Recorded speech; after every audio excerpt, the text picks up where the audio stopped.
Hey Marie, how are you doing? Thanks for joining. Just getting this started once again because I was having issues before with the stream. So let's kind of get back to it.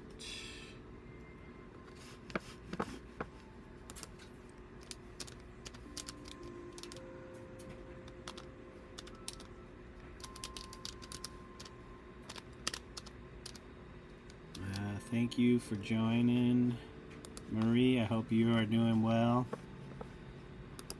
and having a wonderful Sunday. So yeah, I was just doing some digital. I need to turn this light off. There we go. I was doing some digital drawing here, and I was messing with the settings on the stream and the camera and trying to show off the painting, and disconnected my phone camera and it caused some issues, lost the audio and all kinds of stuff. It was great. So I'm doing the spreads for the book art, and I'm just going through each. So you see, here's my gallery of all the spreads, and I am going through. I laid out a background color. They might they're subject to change, so just kind of laying some color in, and then I went in and started blocking in the images. So I don't know if I have my working drawings here. Let me bring these up to the fore and then overlay them. You can see exactly what's going on here. I'm going to turn all these on. So from my working sketches, I'm illustrating a book with some people. So this is the second book in their series. It's called A Little Red Puppy. It's about this dog here. Her name's Stella. She's an actual dog, and this is kind of her story. And so I am doing the illustrations for the second book. The first book came out last April. It's called A Little Red Puppy with a Big Idea. And it came out through Book Press Publishing, which is a local publisher here in Iowa. And it's out there. It's on Amazon, Barnes and Noble, and you can also purchase it through the publisher, bookpresspublishing.com, under the Little Red Pup. It's under children's books. So yeah, I'm just the illustrator, the authors. So it's two sisters. One sister is the writer. The other, it's the story. It's pretty much her story, and it's kind of a passion project for them. And yeah, so the first book we did, I guess, received like 5 different awards through different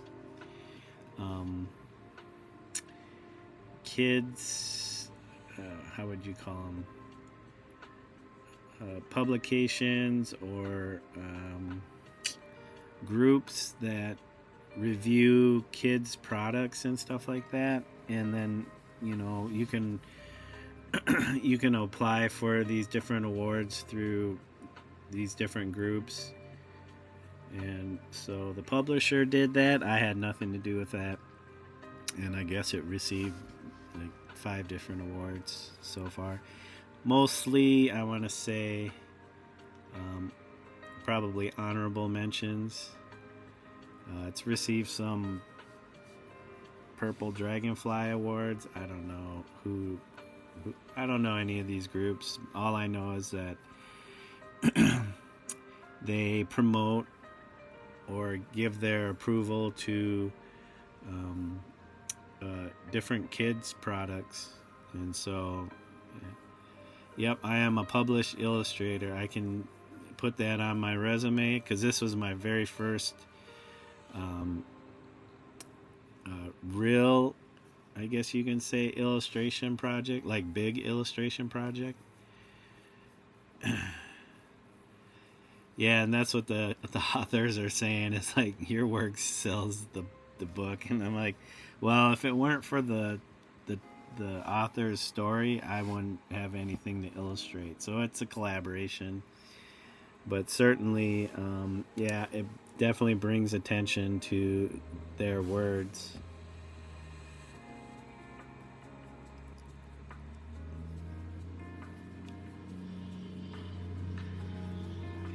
Oh yeah, I haven't no illusions that you know the illustrations are a big part of the stories, because if they were garbage, nobody probably would pay attention to the story at all. So yep, so I'm basically blocking in um, the base colors. I don't know if the background will be this red.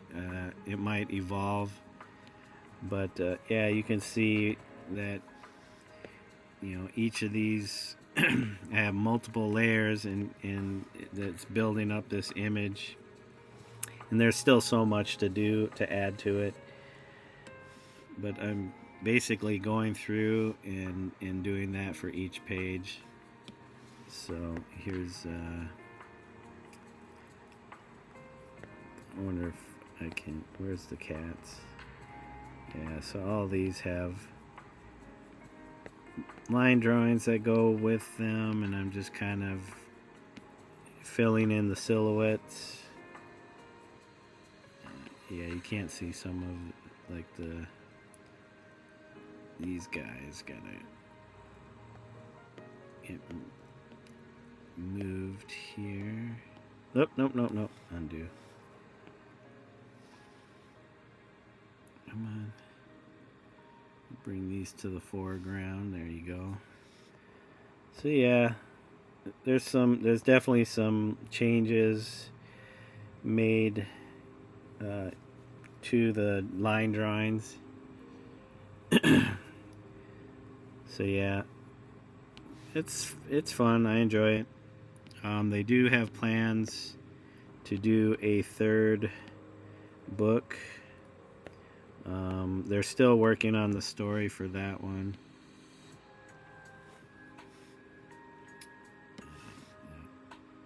So yeah, this one's kind of a scene with Stella, who is in this book. She's looking for her mom,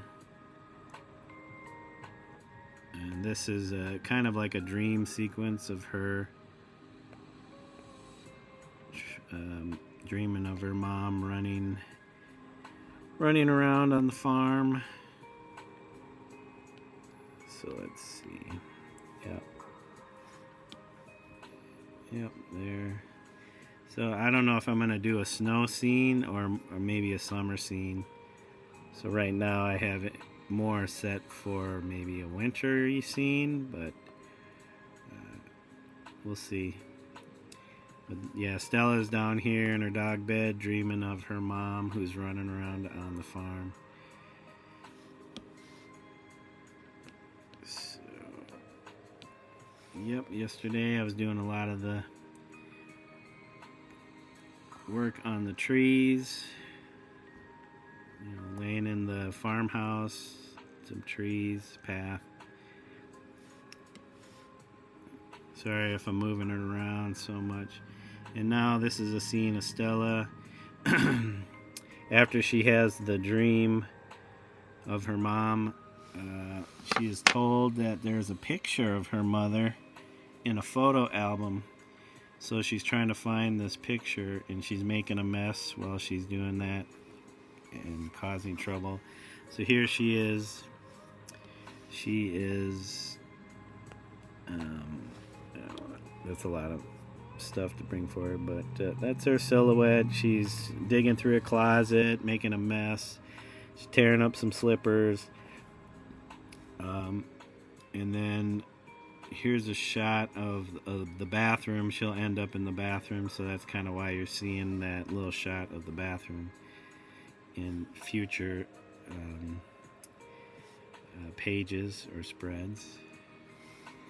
And I was just laying in the stuff for the bathroom interior. So I was working on the tile, and let's see here, doing the tile, and I'm kind of laying in the grout for the tiles. They don't have to be too perfect.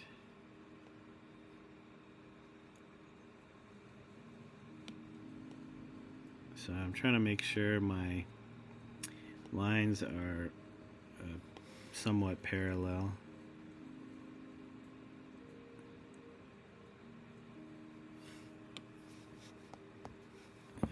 This didn't seem thick enough. Oops, too thick maybe.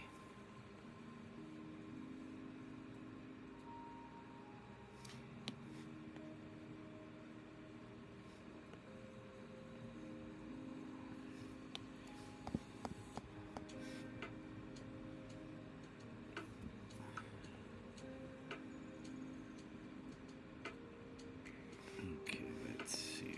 Make sure these lines are kind of matching up here. Alright. So that is the grout. We had the opacity turned down on that.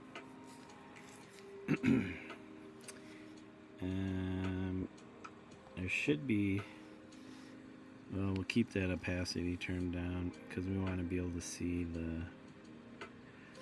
our faucet. So we need a layer for that. Faucet.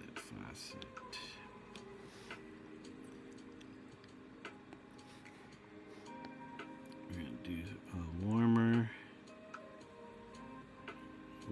gray.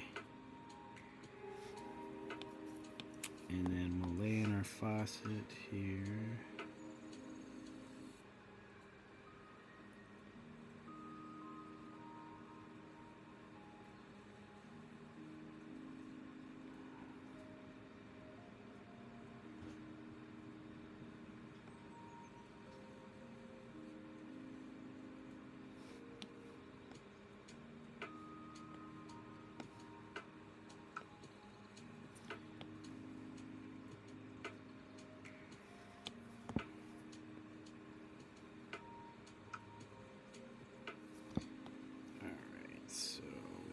This, put that in there.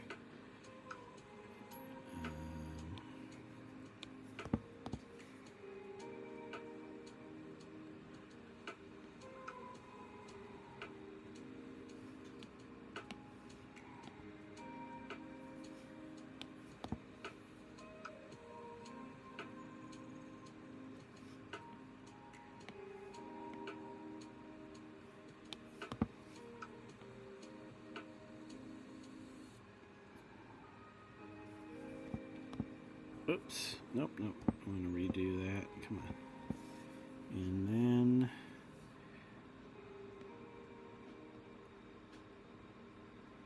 and you're not seeing much of that behind there, so we'll fill that in,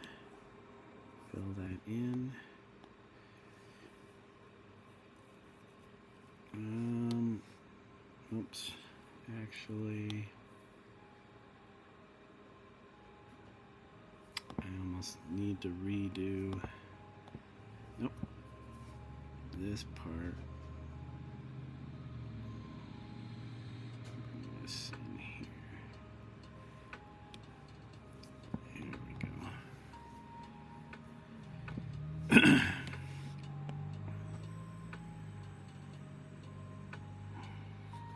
And then our countertop for our sink.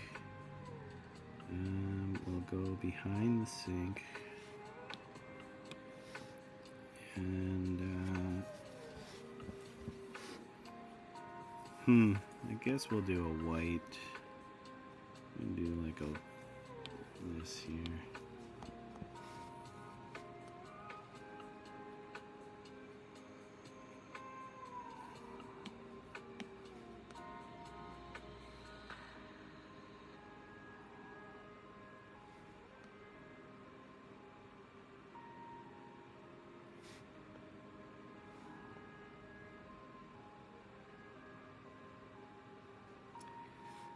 So let's try to do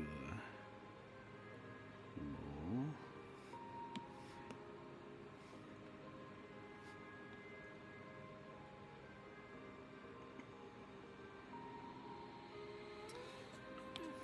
And then we'll just do this and this, so we can fill that in.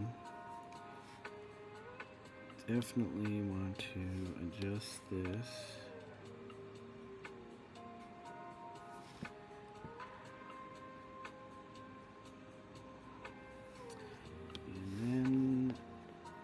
Do the bowl of the sink, and that would be a little bit darker. And then it's got its own layer.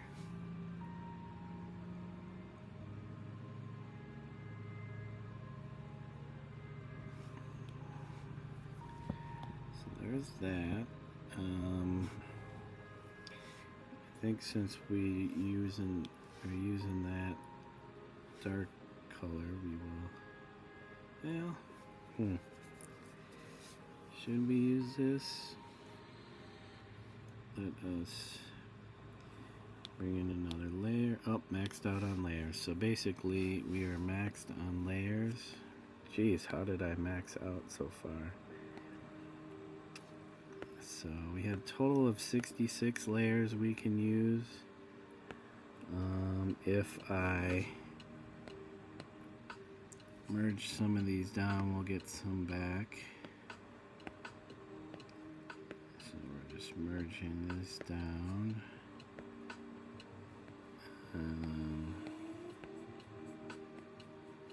We'll merge this down. This down. So we're getting some layers back. So we can add this.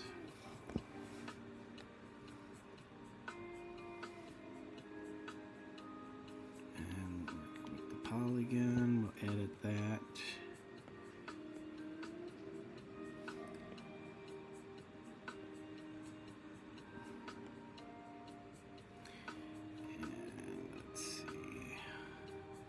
I think we can fill that. There we go. That is that. Definitely a wood base cabinet. Let's see. Something like that, maybe. So we got our cabinet for the sink. Edit polygon. So, okay, we got this. Got this. Not sure what's what. Okay, so this is that. We can drop this down if we want. We can drop that. Drop that. And then fill that in. We'll turn the opacity down so we can see the other stuff. And then we can do, maybe I should, I'll merge these two down because they're behind the top. We got our, we can merge these guys too. Nope, nope, come on. Merge this, merge. Oh, different color. Nope, we're not gonna do that.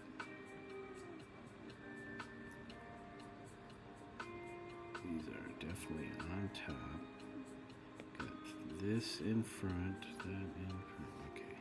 So we can turn the opacity back up on this. Whoops. What did I do? There should be a shadow behind for this cabinet, or medicine cabinet.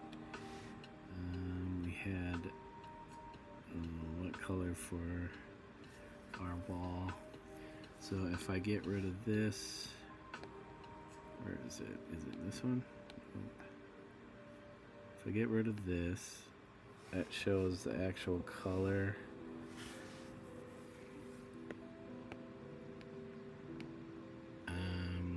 This oh, so that's that. We were gonna do the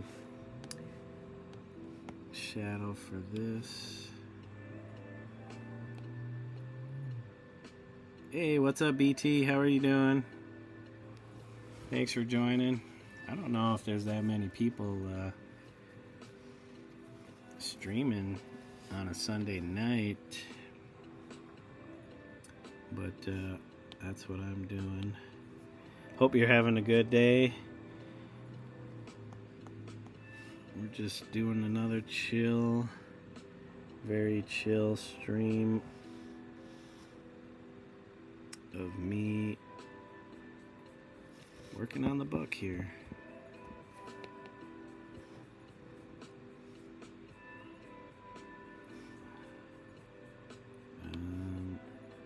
Let's see. So what you been up to today, BT? Did you have the day off?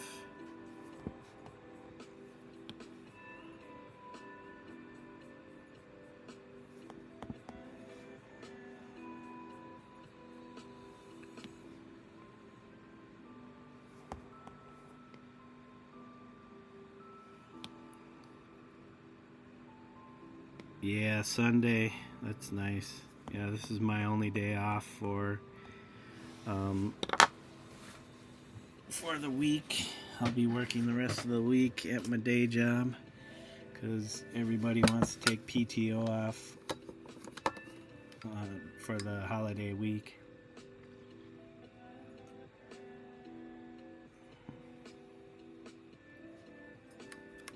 That's good.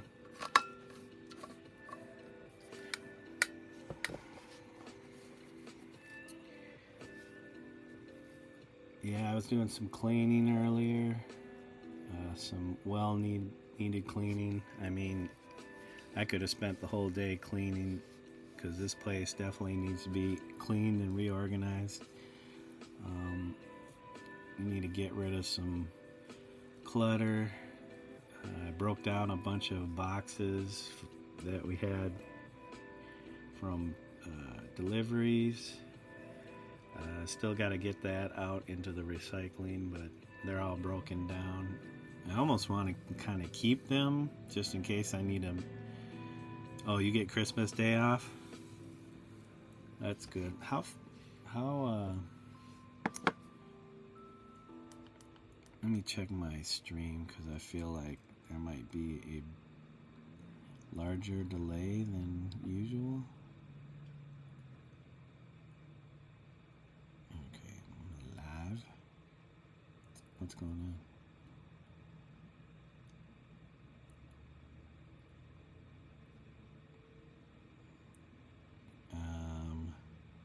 That's not the one I was looking for. Wait, how long has this been going? 25 minutes? Where is... I guess I gotta reopen YouTube to see the new live. Here it is.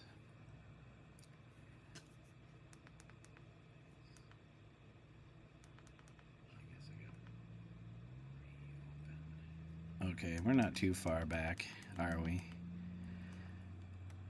Sometimes when I start playing audio, especially with OBS, it starts to bog down the stream.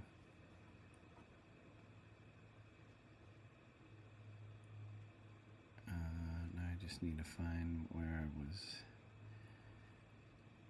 playing.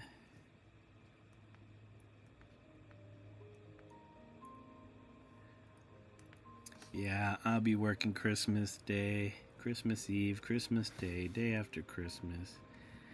So basically Monday through Saturday, maybe Sunday. And then I think Monday. And then I got Tuesday off. And then working the rest of that week too, working on New Year's Eve. No, it's not New Year's Eve, but New Year's Day. Getting that extra money.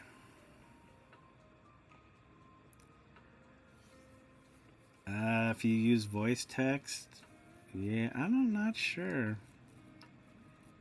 Voice to text, I feel like if you do that and then you submit it or enter it in, then it's pretty well immediate.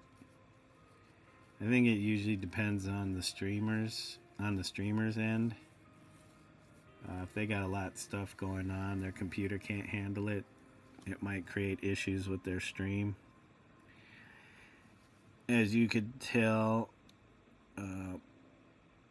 Nick's stream, I don't know why he was having issues, because up to this point he hadn't been having really any issues with his stream.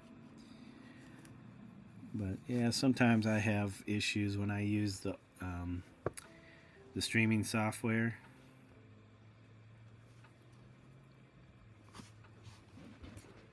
So we are just, you know what? This is almost nicer with the color versus making it seem kind of dark in the bathroom. So I might just leave these colors going. Yep, it's always nice. Extra money.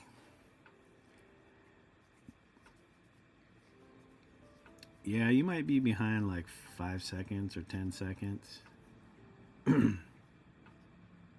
That's okay. As long as I know what you guys are talking about or recall what I was saying, so I have some context. What happened here?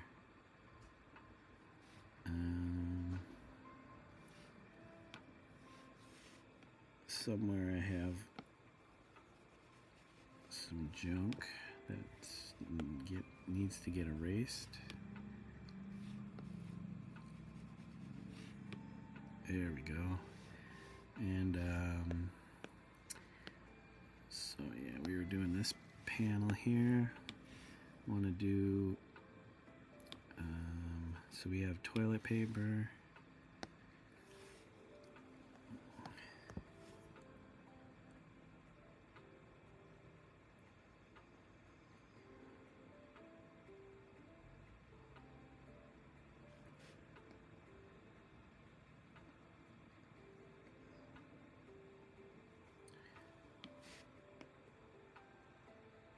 So we got a roll of toilet paper. Let's see. Oh.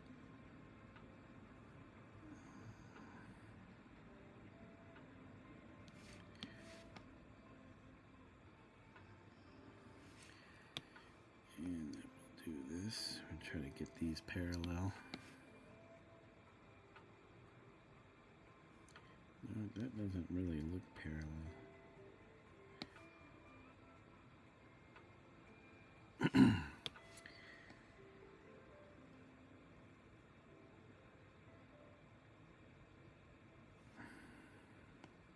Oh crap.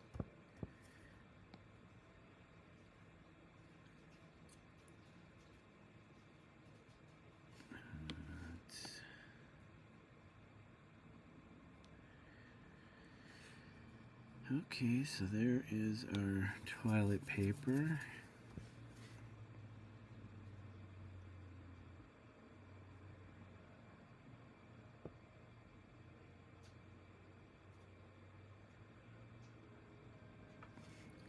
See if we can get this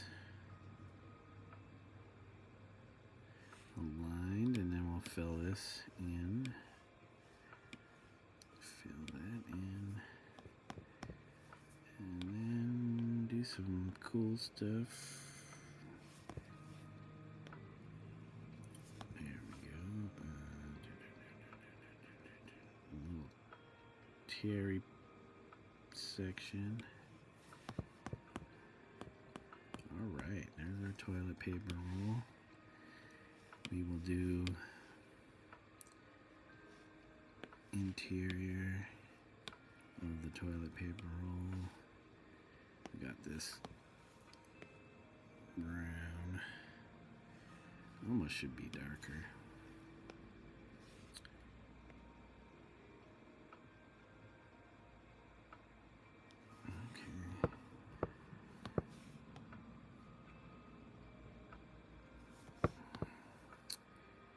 And then, so we got one of these old looking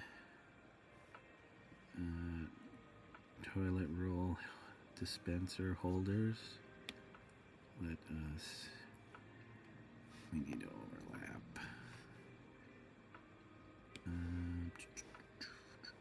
We're going to do this purple, lavender. This is the roll holder. Actually, so we'll make this a little darker. Oops.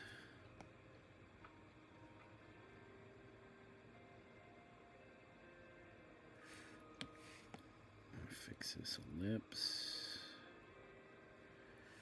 Okay, so we will. Oops, undo. That was way too big. Way too big. We're going to use this technical pen.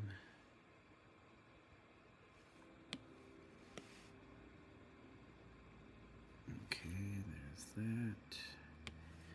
Use the technical pen again. And then there's this top bit. Erase this. And then erase that. Edit arc.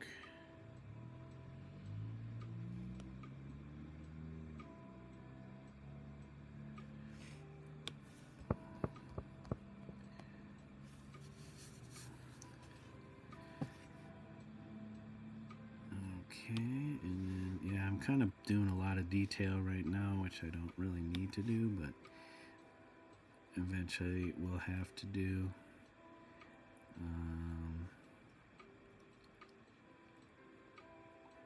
I think this will be like metal, so we need to do something that's kind of metalish. So it's how I utilize the different tools. So up, you can't really see it because it's not on the screen, but up top here, I have these different tools. So these are my brushes. This is kind of like a smudge tool. So it will smudge things like if you're using your finger to blend. Then our eraser tool. And then these are all the layers, and then my colors. So it depends on how you utilize these tools. So say, and you want to make sure you're on the right layer and you don't erase the layer. This is a color picker, so I can pick this color. Oh, didn't really pick that color. Unless that color is... Oh, okay. For some reason, it is not picking that color. Oh, you know why? This right here is a side panel, and it is in front of everything, and because it has an opacity, it was changing the color of everything. So this is like the cabinet panel. The only reason why I had it opaque is so that I can see the drawing. So this way, now that the paper towel roll is in front of that layer, Now I can select that color and make sure I'm on that layer. Yep, now it's that color. You can make straight lines. So basically I can make a straight line by drawing it, and then if I hold it, it makes a straight line. But since the brush has a certain, it can create widths, like different line weights based on how much pressure I put onto it. So if I push harder, it makes it bigger, and then lighter. So I might want, if I want things to be more exact, I use something that has a width that doesn't change, that's not pressure sensitive. But then there's the eraser, and I can, depending on the brush too, and I can do arcs and circles with the eraser, so it'll erase stuff. So now you can see like it's erasing anything I laid down with the white. Oops. You can use that tool to kind of clean stuff up.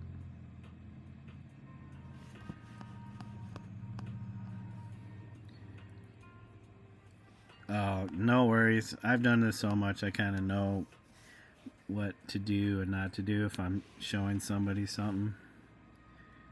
So this was the layer I was working on next. This was my color. Just kind of keeping it dark for the metallic bits. That is too wide.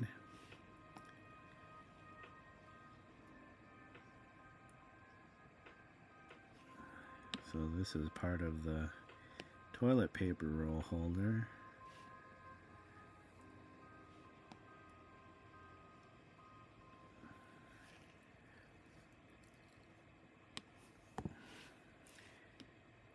Yeah, if you understand the different tools, then you can start to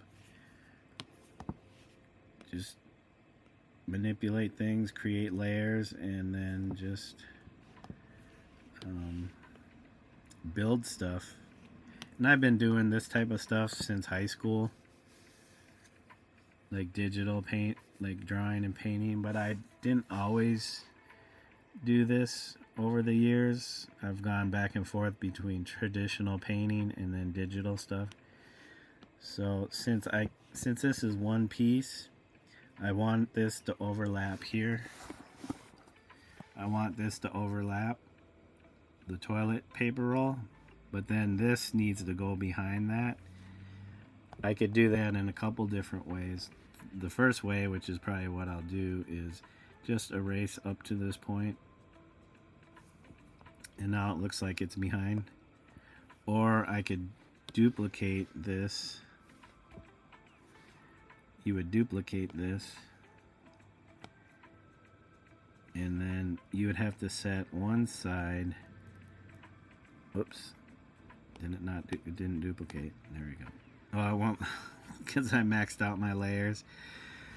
Okay, so I have so many layers I can use, and I maxed them out. So basically,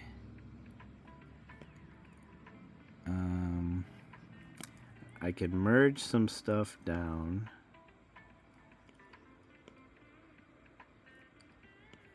Do I want to do that? Okay, so what I'll do is, if I don't want to lose anything, I will select duplicate that page, open up the new one. Whoops. Open up the new one, because I want to keep everything the same on that one, just in case I need to change something with the layers. But now I can go through and start merging the different layers onto one layer, which will free up, that will free up more layers for me to use. See, one thing always leads to another. Let me merge this down. Merge. Merge.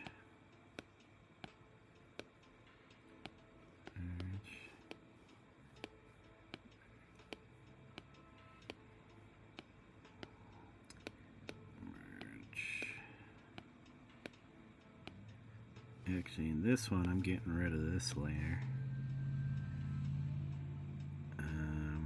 We will keep that, and we'll merge down these layers. Merge down the sink. Don't want to merge that stuff down yet. Okay, so, and then I can also, oh, I don't want to get rid of any of that stuff yet.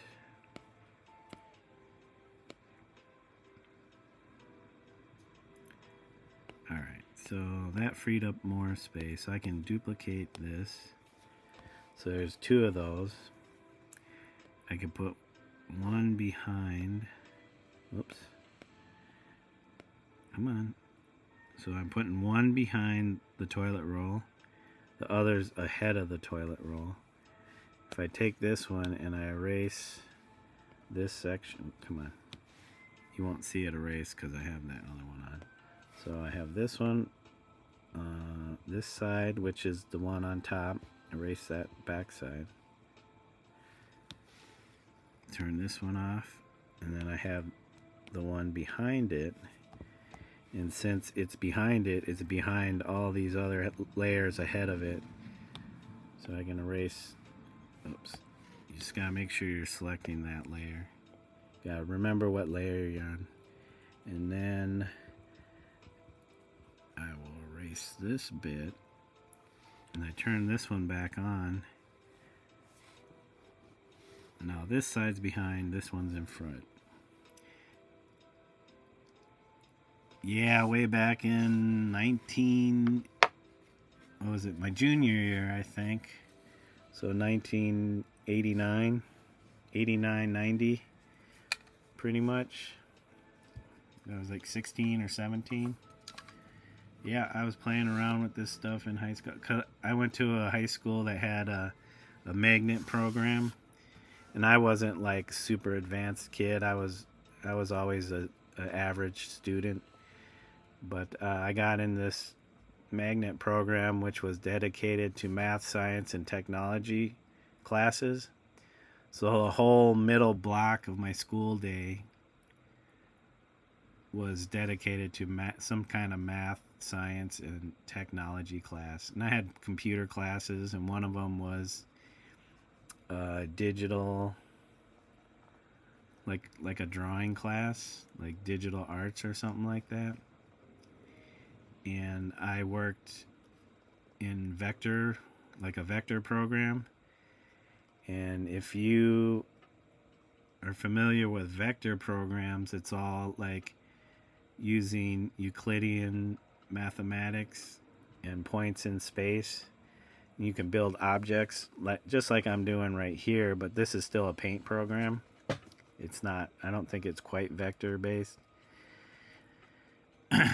If you can use vector, that puts you ahead of most graphic artists.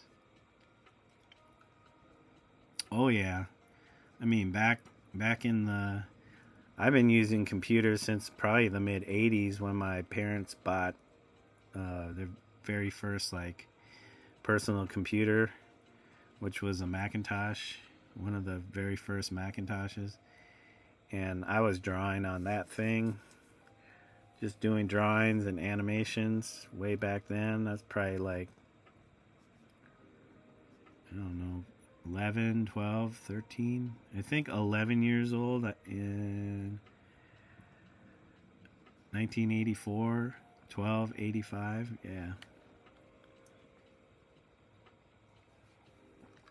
That's why I've always kind of been a little bit more computer savvy than a lot of people, but still not savvy enough for the real heavy, hardcore computer nerds.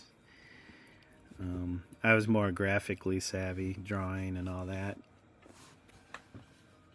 But yeah, that's the two different ways you can do working with layering. And layering is important in both vector and rasterized drawing. Rasterized being like the pixels, and vector being the geometry of space. I don't know how else to describe it.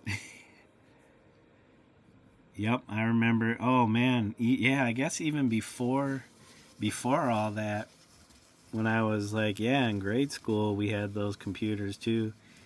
So we'd be playing Oregon Trail, some other games, like early computer games. Yeah, I remember those computers with the green screens.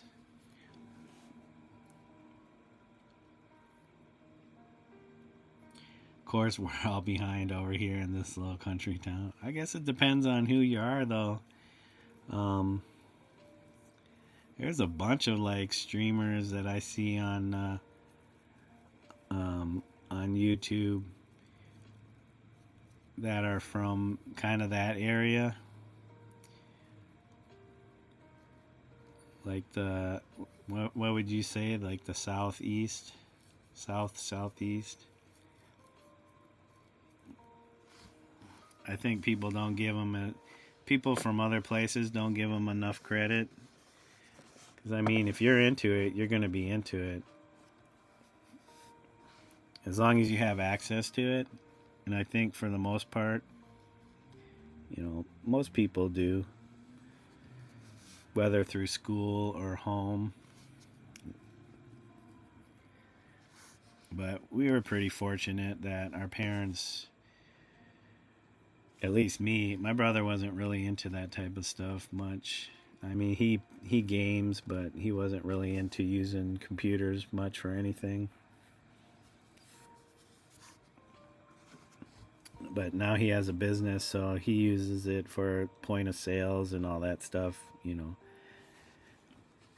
Yeah, Oregon Trail for sure. Everybody knows Oregon Trail. Like, that was definitely one of the first early computer games that was, I guess, safe for school. I don't know, maybe not, because people are always dying in that game.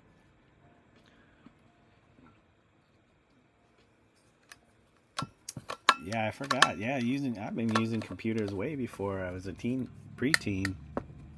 They had computers back in grade schools. I don't really remember doing much on those computers other than playing games. We didn't really do any programming or anything. I got into programming, a little bit of programming in my preteens and then kind of early high school. But then pretty much stopped after that because skateboarding took over my life. And that's all I wanted to do was skateboard. I still did art, but yeah, anything else other than art and skateboarding, I was not interested in.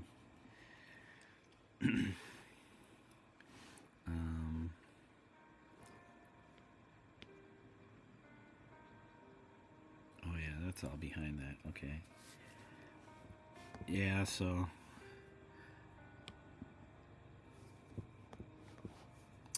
we are just adding. I will keep it like that and add one more layer, since we have layers again, for the thing that attaches the toilet paper roll holder to the wall, which I am making this up because I don't remember exactly how they look. We'll fill that in, and that's, we'll detail that out later. But that's pretty much that. We're going to do the toilet next. Let's start with the toilet handle though first. Yeah, did you skateboard, BT? I feel like a lot of kids either back then got into some kind of BMX or biking, skateboarding. Yeah, because those were the two main things that could get you somewhere. Like, we would be all over the neighborhood, like and basically skateboarding got us to go outside of our neighborhood. When I was growing up in Minneapolis, we'd be skating like to downtown, all the way across town to the other side of town because we lived on the north side. We'd skate all the way through town to the south side. We were meeting people across the river on the northeast side of Minneapolis. That's where most of my friends, my early skateboard friends, came from. A little bit, there was 2 or 3 guys in my little town that was all into that, and I kind of did it for a while, but got tired of busting my ass on their yeah. Yeah, that can definitely turn, if you're not into getting beat up by the skateboard, falling, taking a hit, falling, and getting back up. That I could see that like being a big turnoff. We didn't care as kids. It's like, we just wanted to have fun. So, yeah. Because we did some biking before that. I know my brother got into BMX for a second. Then he realized how intense BMX competitions were. I think he just wanted to have fun on the bike and stuff. But yeah, once we got into skateboarding, we started building all kinds of ramps and stuff.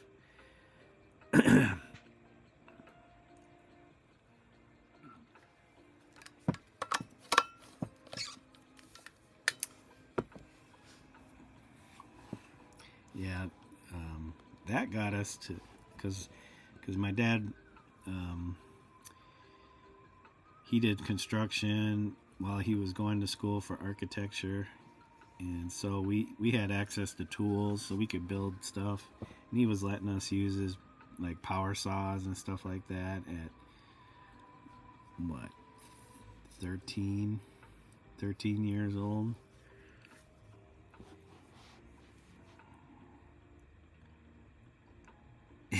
I could never do a wheelie. I couldn't hold a wheelie.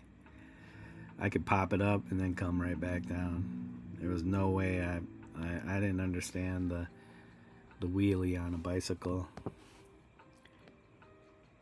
Okay, so let me do this handle. Build this handle.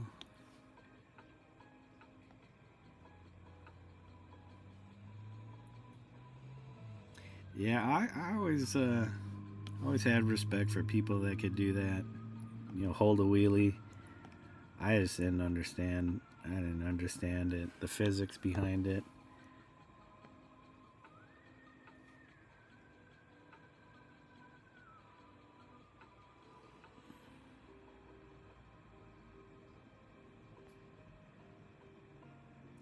Yeah, I understood the physics behind skateboarding more than the bicycles. Plus, to me, bicycles were scarier than skateboards because you had all that metal of the frame you could get caught up in. I was like, nope, not for me. I am not getting caught up in the frame. Alright, so we got this. But I have some childhood friends that used to skateboard that are now into BMX motorcycles and stuff like that. I don't know how much BMXing they're doing now because they're around my age in their 50s, and that's if you're still doing that at 50, man, I have a lot of respect for you because I do not want to get hurt. Yeah, I pretty much skateboarded since 13 years, starting at 13 years old, up to my late 30s, like 40. What was it? I think 40. I really cut down on a lot of skateboarding, and Maybe I'll get out once or twice a year. Yeah. And anytime I get on my skateboard and I go to like the local skate park, I'm really cautious. I don't want to get hurt, even though like my mind remembers like the feeling and how to skateboard. My body doesn't respond to it in the same way. It's just way too slow to react. And most likely because I hadn't been doing much skateboarding for the last 11, 12 years.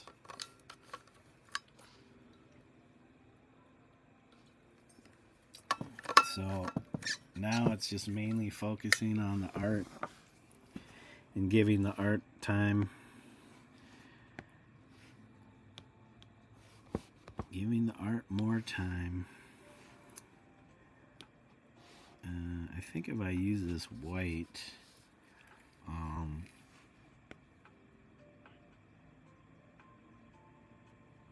let's go with kind of the pink, warmer white. Let's see. So we want do.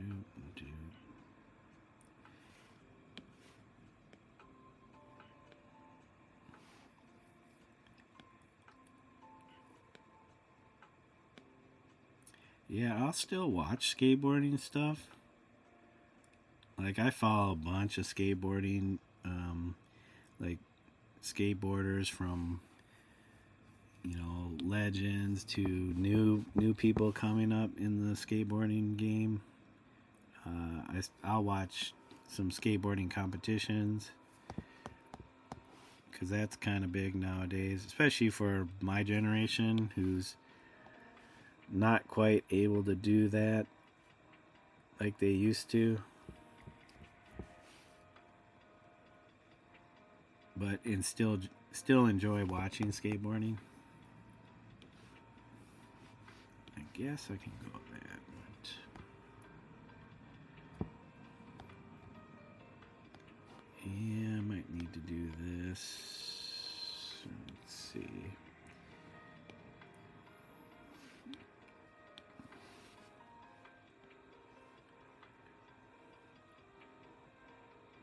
Yeah, drawing and painting less physically damaging to your body. For sure.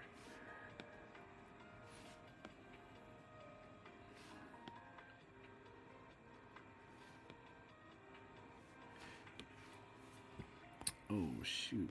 Come on, man. I thought I had that. There we go. Yeah, there it is. There it is. What we need to do is another layer under that. Yeah, it's gotten pretty big, like especially with the competitions they have nowadays. It's kind of a big business. It's not huge, but it's still big.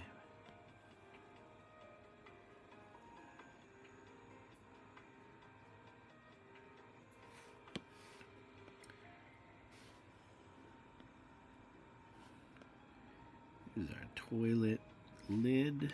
That's our toilet. Whoops. Can't fill objects that aren't enclosed. If it's open, it's going to fill everything. There we go. Yeah, we're going to be using some layers here. We're going to be eating up our layers. So we need kind of this.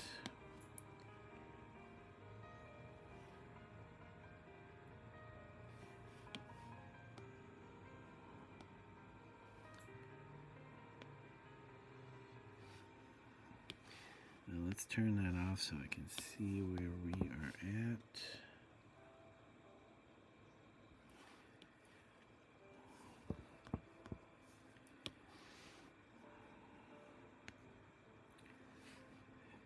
Yeah, it's pretty amazing to see what these guys are capable of doing on a skateboard nowadays. It's just insanely incredible. I can't comprehend it. My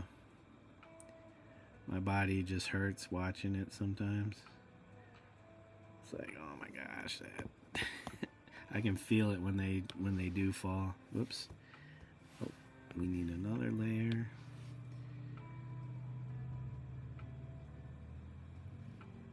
And the toilet bowl. This is our toilet bowl.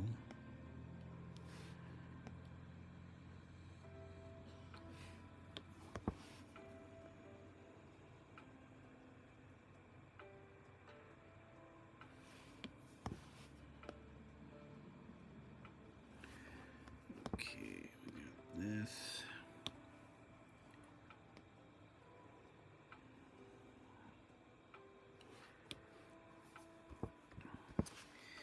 And we're going to go with this down below. Might be getting close to that max on layers here, so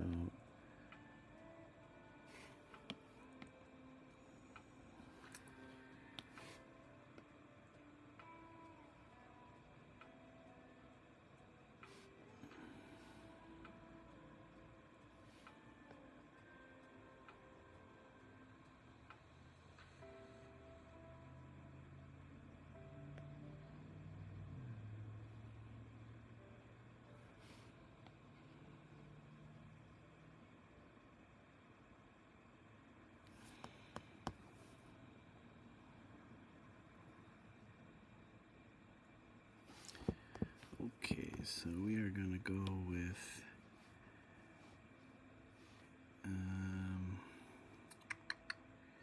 we can fill this part.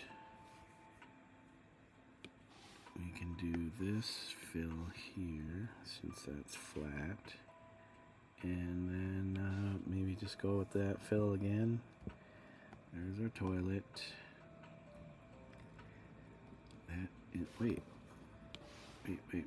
We're missing a layer. We're missing a layer in between there and there, which is this here. Crazy jumps, tricks, the stuff they're doing downstairs on handrails, different types of handrails. People finding just interesting things to skate on. They don't necessarily have to be big.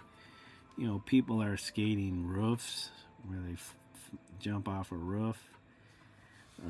Sometimes they'll jump off a roof into different types of stuff, banks, straight to the flat ground. It's just insane what people are doing. If they can think of it, they'll try it, and most of the time they make it happen. People do get hurt, but yeah, skateboarding's huge, and people just keep doing crazier and crazier stunts. Let's see, so this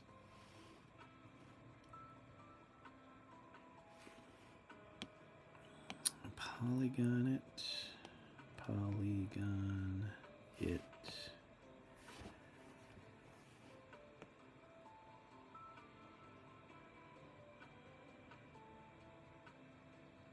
I think this sits. That's gonna sit like that.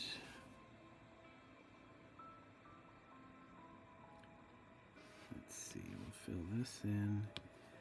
This certainly is going behind all this. Actually, it only needs to go behind that. This needs to go in front of this. Nope, not that bit. You know what? For the most part, people who are really into it don't get hurt like you might think. Yeah, people might break their ankles, they might break their wrists, break their arms, legs, get concussions because they'll knock themselves out. But for the most part, people that are out here doing it professionally, they're that good where they don't really get hurt like you would think. They do get hurt, but some people can have careers and never break anything.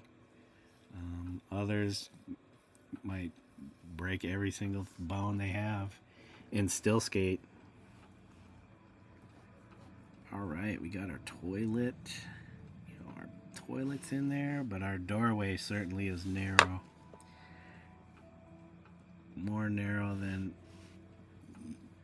the bathroom needs to be. Opening needs to be.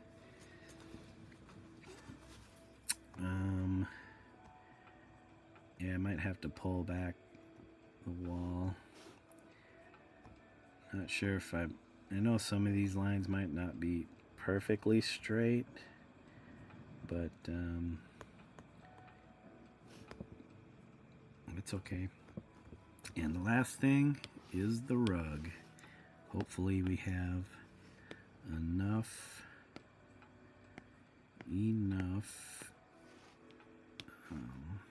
layers for a rug, and we'll do like this kind of bluish purpley thing. Draw in a rug.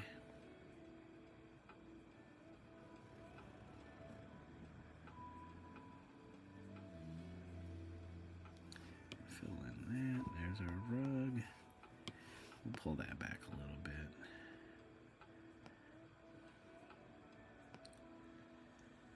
You know what? The angle on this is certainly not the same angle as this, because this is the angle I need to follow, because all these right here, yeah, so the toilet, oh man, because up here is not the same angle. Oh, you can't see it. Yeah, for some reason the toilet doesn't have the same, at least down on the bottom, the same angle. But let us, we need to follow the same angle here.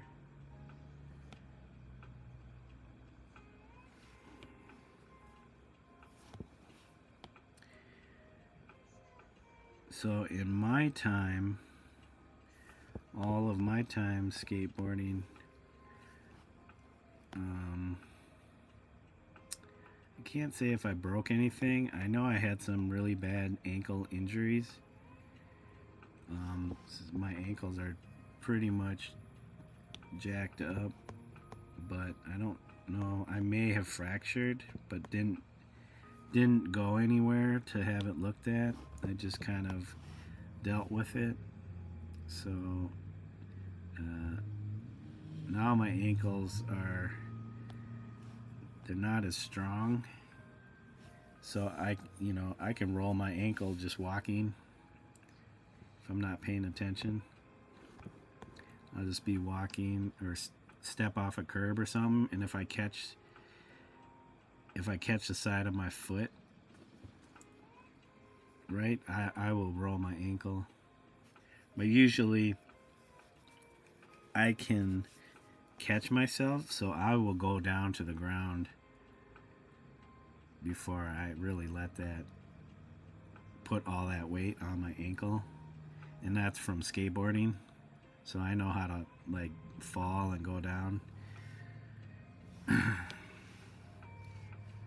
So I've caught myself many a time and just gone to the ground. But you'll come away with a little soreness because you put some weight on your ankle,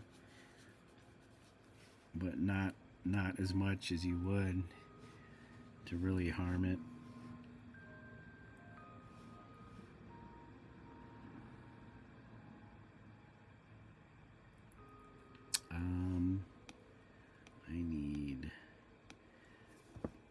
I need you to select the color I want, which is, we'll go with that gray. And I feel like, where's the toilet bug? This needs to come down more. Yep, come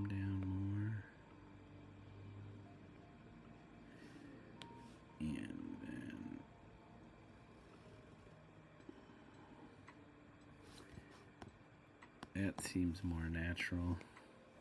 Whoops. You wanted to be in a heavy metal band when you were growing up?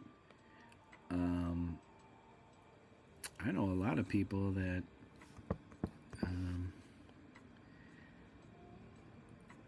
kind of wanted to be in bands,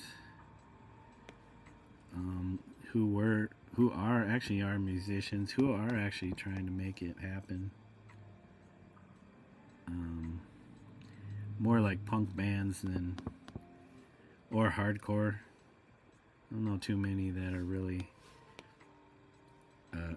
they might be heavy metal fans, but I think they definitely more into hardcore stuff.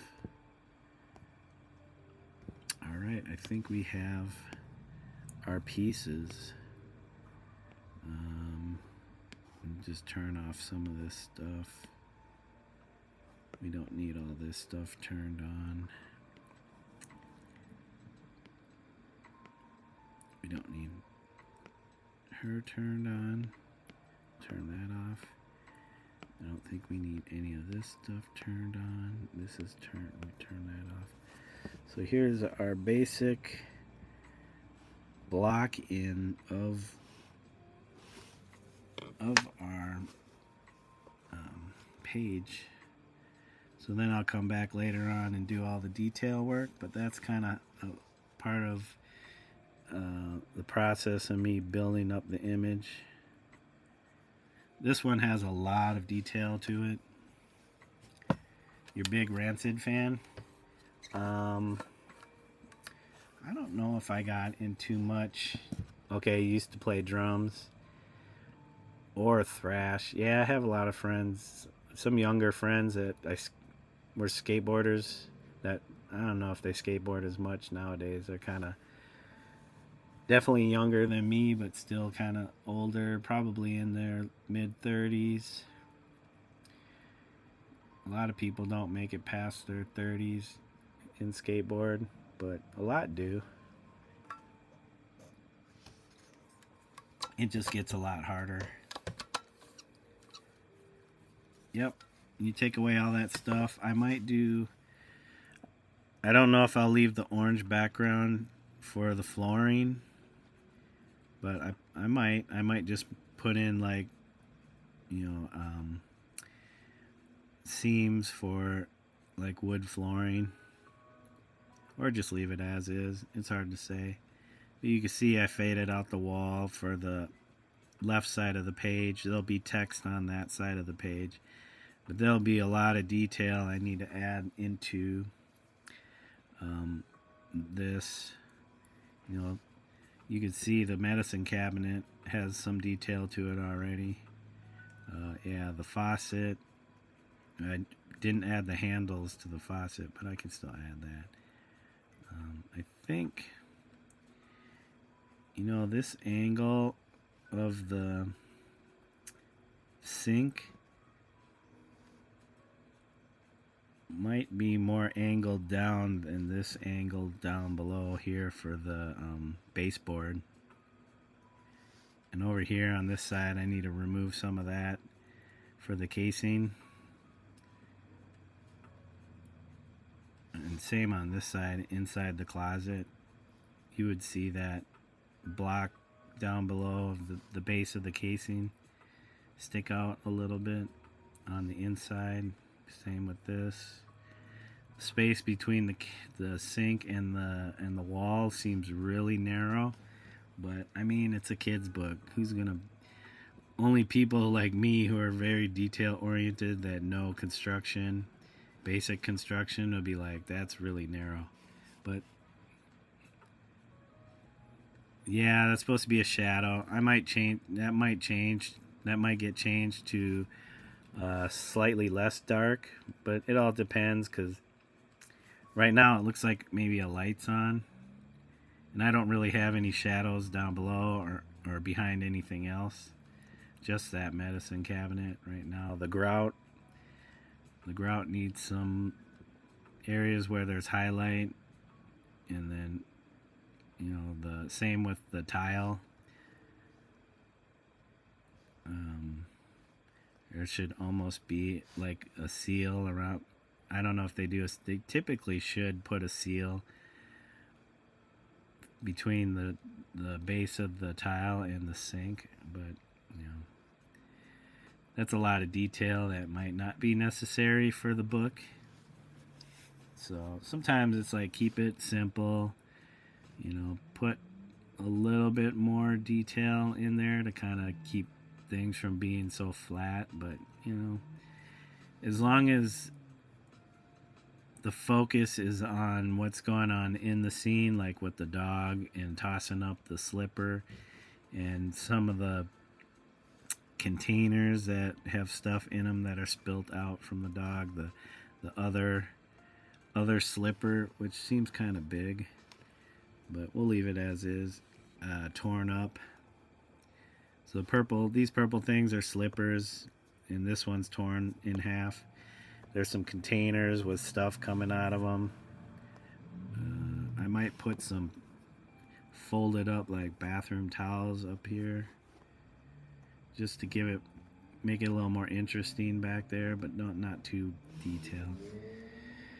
So we finally finished that page.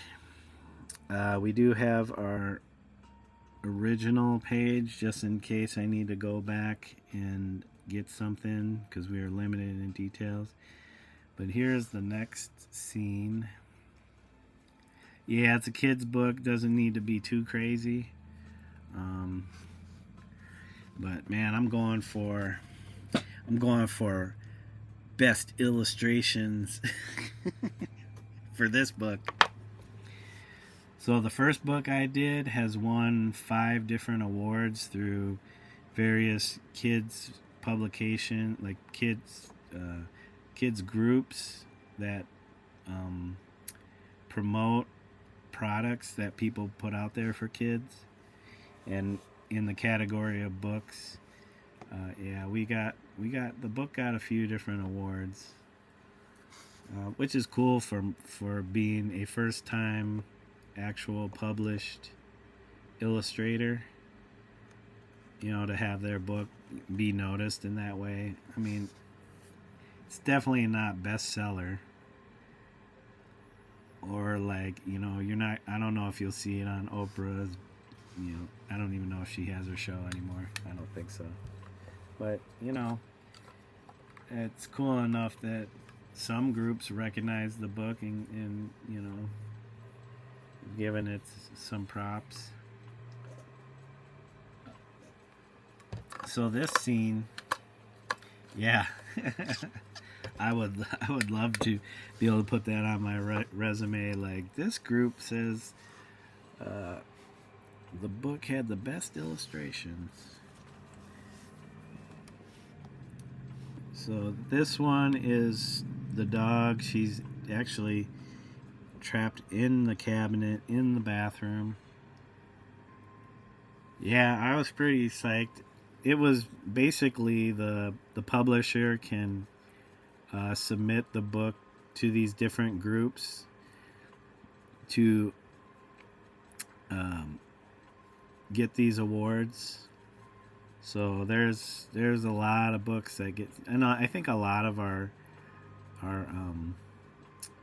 awards were like honorable mentions, because you'll have like, oh, top award, and then maybe second place within a certain category, and then you got a whole list of honorable mentions.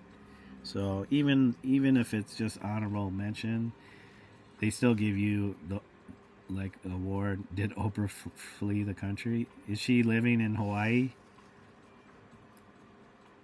I think she has like property in Hawaii or something, but I don't know. I don't really pay attention to a lot of these mega stars or whatever, so yeah, I don't know. Did she get into trouble or something? She fled the country after Trump got elected.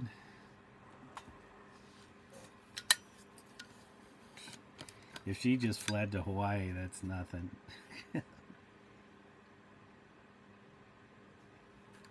Because doesn't she know Hawaii is still part of the United States? So right now we have, I don't know if I will keep, so we have a lot of these layers. So I am up to 61 layers, and I think I get a maximum of 67 layers. So what I need to do is start merging down some of these things, but I will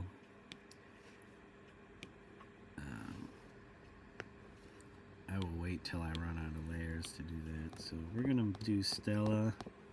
That's the name of the dog, is Stella. Oops, I should make this bigger.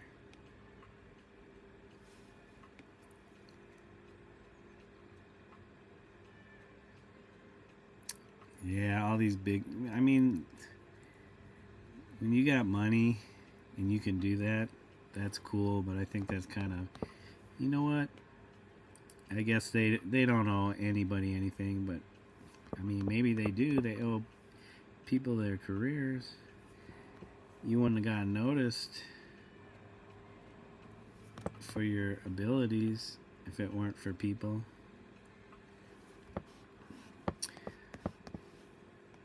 They'll be back once, you know, once a Democrat gets elected, then they'll be back.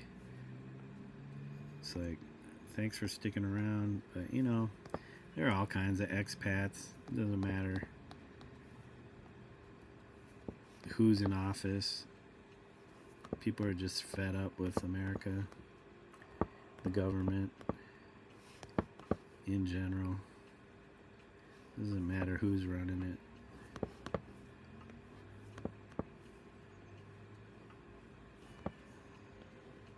Actually, I don't need to put in all these layers because I'm just doing the silhouette. I think her paws need to be longer though, because in this one she looks like she had very stubby legs. Excuse me. Stubby legs. But that's what makes her cute, when she had these stubby little legs. Her paws might be too big, but that's okay. We'll figure it out. We'll fix it when we need to.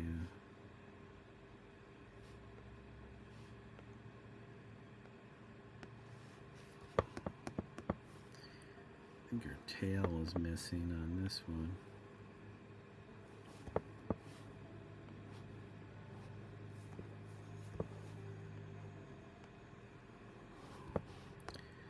So I think though this part might be too much.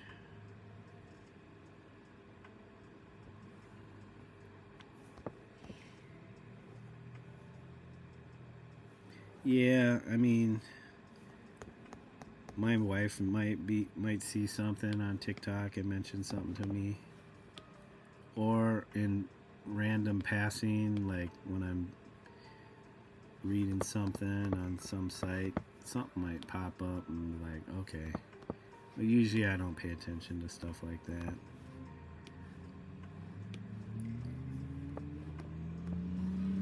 So there's Stella.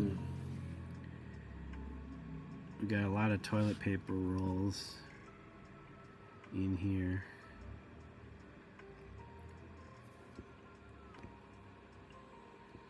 It's kind of a big cabinet space. Let me see. We're gonna work with this purple, kind of purple for the for these toilet paper rolls. Get our other layers going.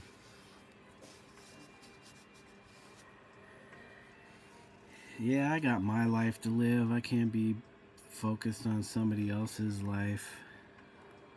Like they ain't doing nothing for me. So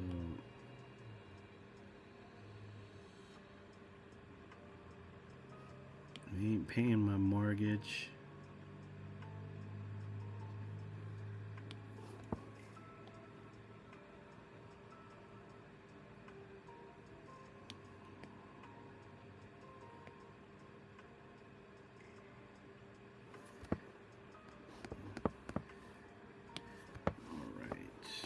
what I need to do is duplicate this arc. I need to duplicate that arc.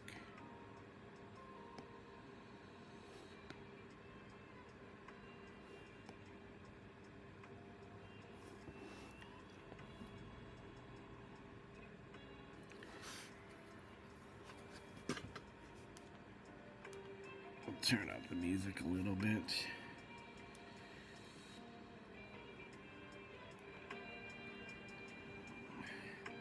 I feel like if I have too much music, the stream gets bogged down.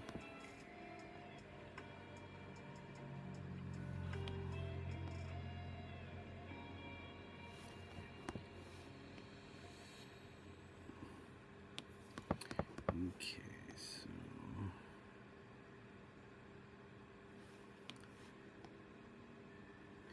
So yeah, I got a deadline of January 15th to finish all of this work, which I think I can do.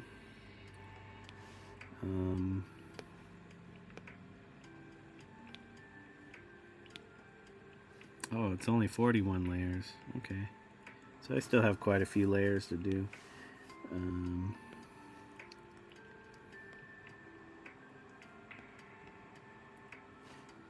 Yep, so it's going to be a lot of hours I'm going to have to put into this.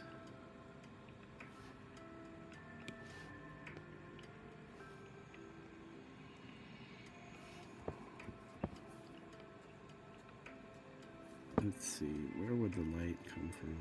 Around here.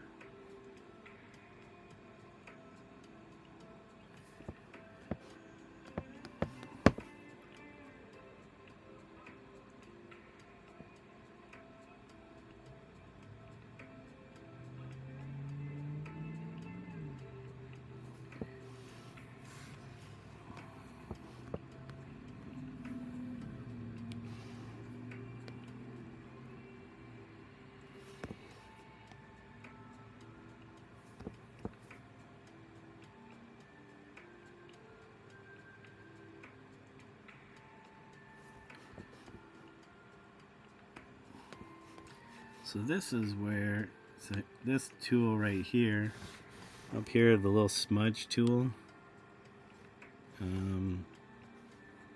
Let me use this kind of spray painty. This is supposed to be like a spray can. If I use that smudge tool, I can kind of get rid of these lines and get more of a natural gradient. And it just kind of smudges those colors together. You can see that line disappear.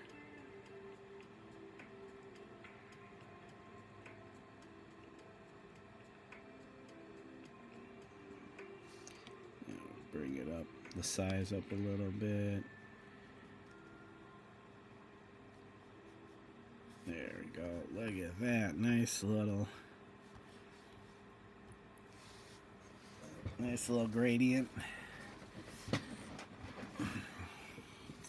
So that is our toilet paper roll. What we need to do though is we can add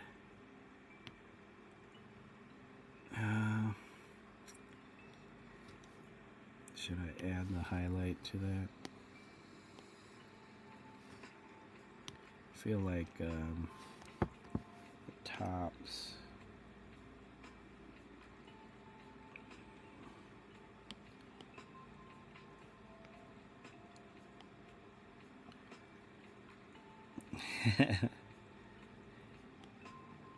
Oh yeah, I know I got this. January 15th, no problem. I'll be stressing though up to that point. Certainly be stressing up to that point. But it's a good stress. I'd rather be stressing out about hitting a deadline than anything else as far as deadlines for like this type of stuff. Shoot.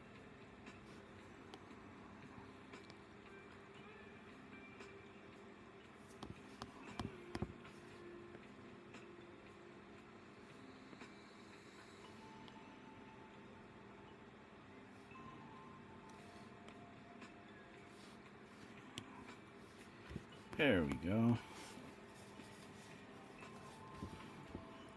I can add the details like light and shadows later on. But what we need to do is we need to group these three things. So we're just combining them down. And then duplicating them.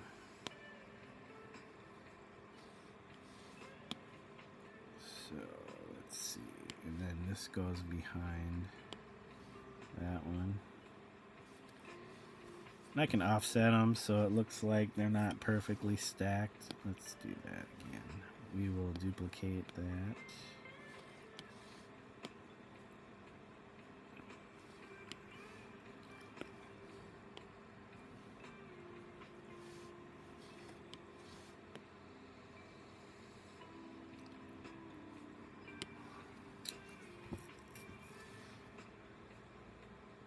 That means the dog has to come up in front of all these.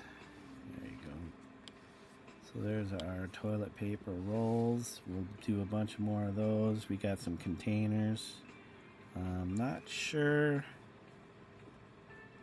about the background though, other than changing the tone or shade to kind of give it a sense that she's inside a large box, which is a cabinet. Let's see. So I can honestly, these ones don't need these layers because you're not really seeing that. So I can definitely free up some layers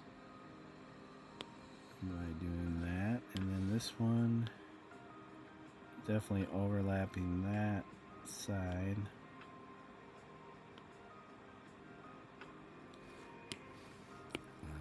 Duplicate this. Nope, nope, nope. Undo that. Undo that. I need this one. Okay, come. I thought I duplicated it.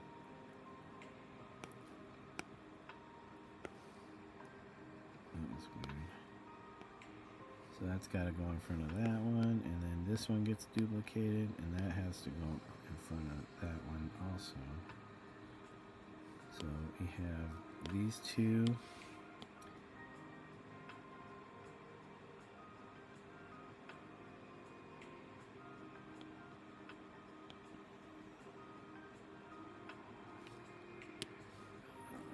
Where's this one? You're barely seeing this one. There we go. Get a little hints of the highlighted edges. I can also copy and paste. So it's the easy part about doing this. And I could size this up a little more. Not too much though. Duplicate again. I should have did it like this though. And duplicate that. Oh shoot. Yep, that's what happens.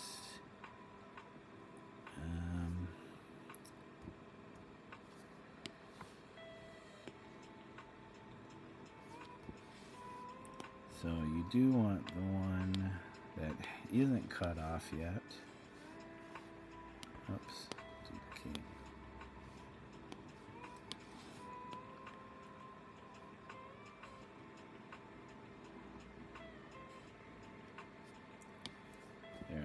I forgot this red line around the edge of that's creating this border. I think that's what they call the bleed, but that might also, I'm not quite sure if that gets trimmed, or because this is about 1/2 inch around the whole entire page. I think maybe a portion of that gets trimmed off, but not the whole 1/2 inch. I don't know, maybe they trim like 1/8 of an inch or something all the way around. But there's our toilet paper rolls. We certainly got these ones. We want to do this.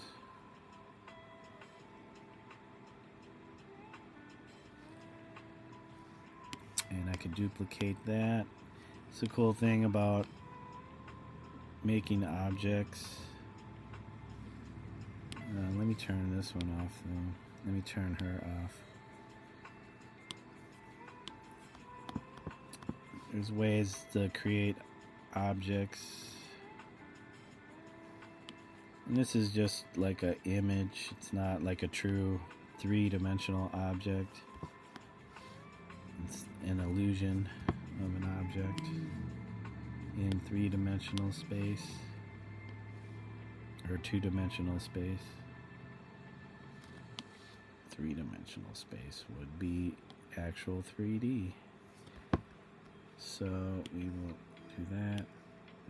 Oops, something happened here. Oh yeah, you gotta merge these down. Let's duplicate this again, and what we're gonna do is shrink it, because we need something for this.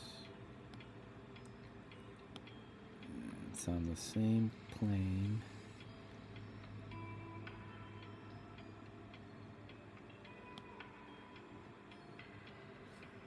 And then we would group all these together. Merge. So this actually merges them all down onto the same layer. Whereas combine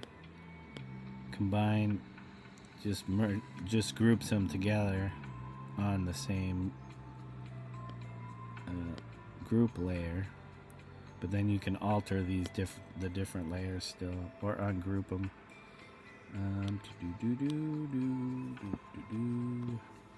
So we got, oops, are we not on the same layer? There we go.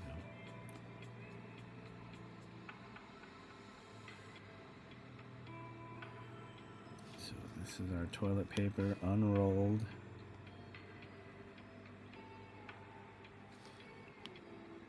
I'm gonna ellipse.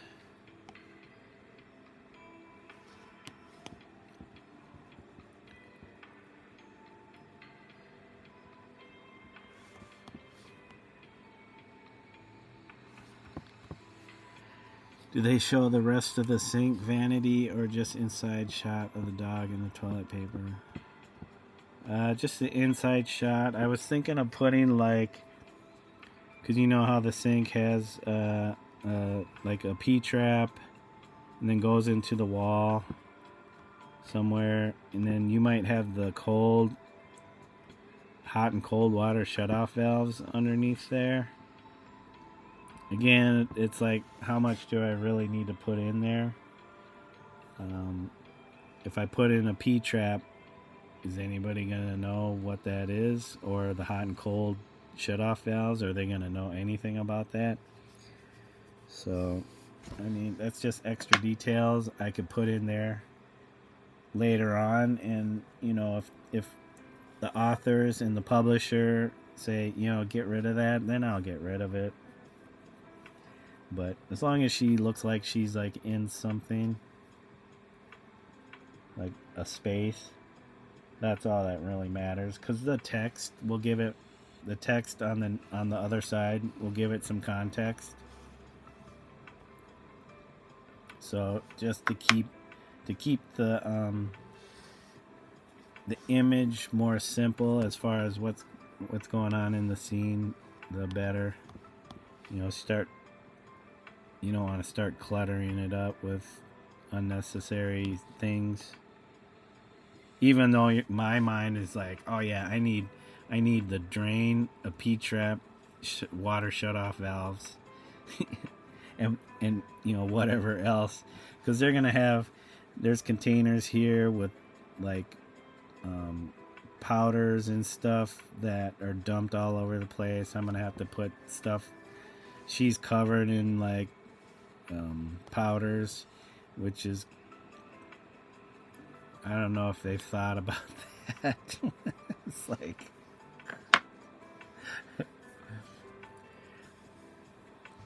might be alluding to something that they didn't think about. It's getting hot in here. My head's not really sweating, but it's hot. So, let's finish this part off. That's our toilet paper. This part's kind of torn.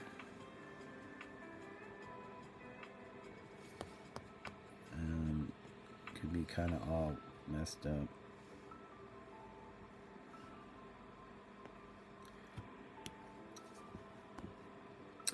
The dog has definitely torn up the toilet paper, because I think this part might be toilet paper too.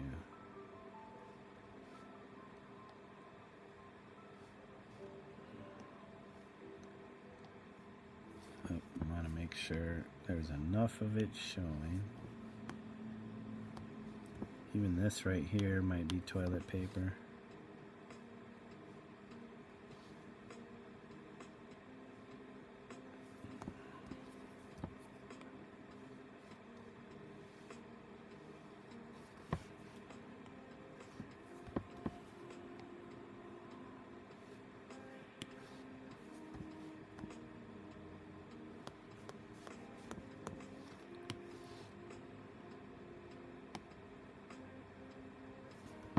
Yeah, because I put in the last book, I think there was a lot of details I put into it that made sense to me, but we're like, is this really necessary?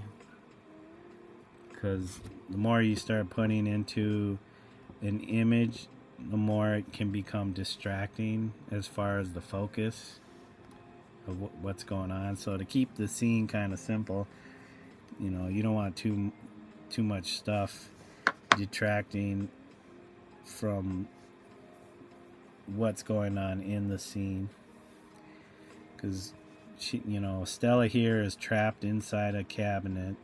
I'm assuming I made it under a sink. You know, it looks bigger than most cabinets though, but you know, there's some homes that have bigger cabinets under their sinks. What did I just do? I did not want to erase anything. Oh yeah, I did. That was supposed to be erased. Yeah, I'll put highlights. I'll highlight the... Dude, what just happened? Oh, here we go. I was like, where'd my layers go? Definitely make some highlights on this stuff.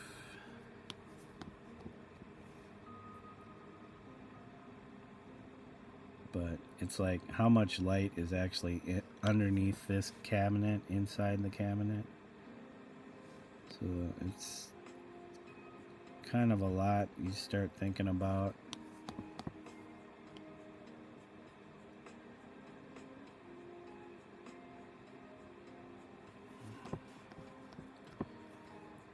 Okay, let's see.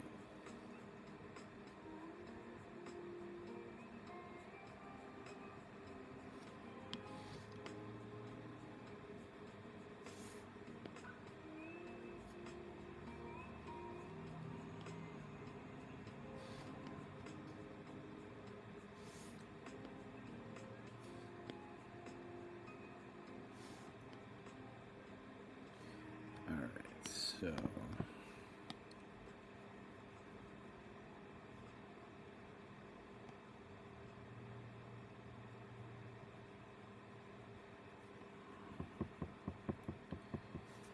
yeah, I enjoy this kind of stuff because it's fun to try to figure out how to build something. You know, build objects, characters. It's kind of like, you know, because my dad's an architect. It's kind of like what he does, but he like builds houses, builds interiors, you know, designs interiors, exteriors, all kinds of details that make up a set of plans that a builder will use to price things out. You know,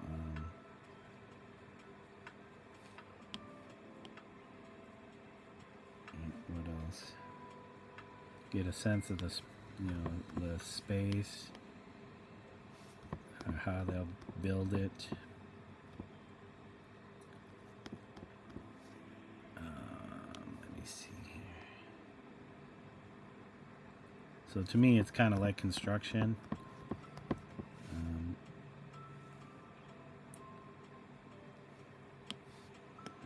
Is this the same? I want to make sure these lines have the same angle.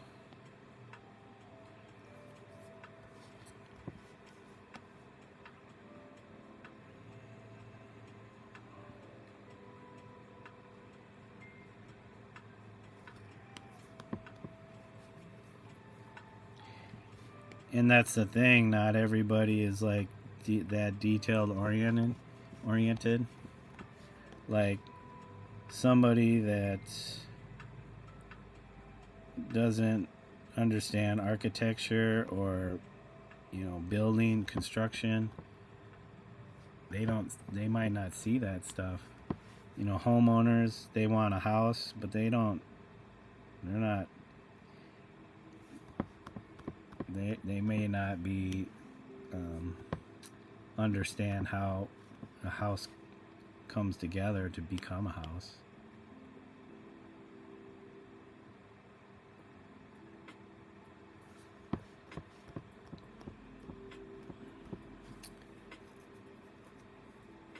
That's the cool thing about drawing and observational drawing, is that you pay attention to the things around you, and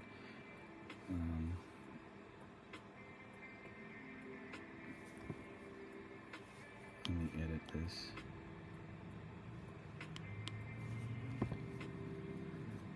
Yeah, I used to help my dad when I was younger. I used to help him do actual drawings and draw like working floor plans and stuff like that. He would do the major stuff, and I would go back and, like, you know, do the finished stuff. It says your whole family has done construction their whole lives. I'm both sides of my family. They're all bricklayers and carpenters and electricians. I mean, yeah, the working class people, you know, if it weren't for them, we wouldn't have homes to live in. We'd be living in caves, living in trees. I don't know, but yeah. Yeah, I know some people I know a guy, he's a bricklayer. Yeah, it kind of ruined his body though, but I think he might be doing better now. I've met people who are electricians, painters, carpenters. I did work for a small painting company back in Minneapolis. Yeah, I did work with my dad. You know, got experience using tools and stuff when we were building ramps as you know, preteens, teenagers. Just building stuff. You learn how to build stuff. Like, I couldn't say I could build a house, but yeah, my brothers learned a lot from my dad because he used to do carpentry when he was going to the University of Minnesota for architecture.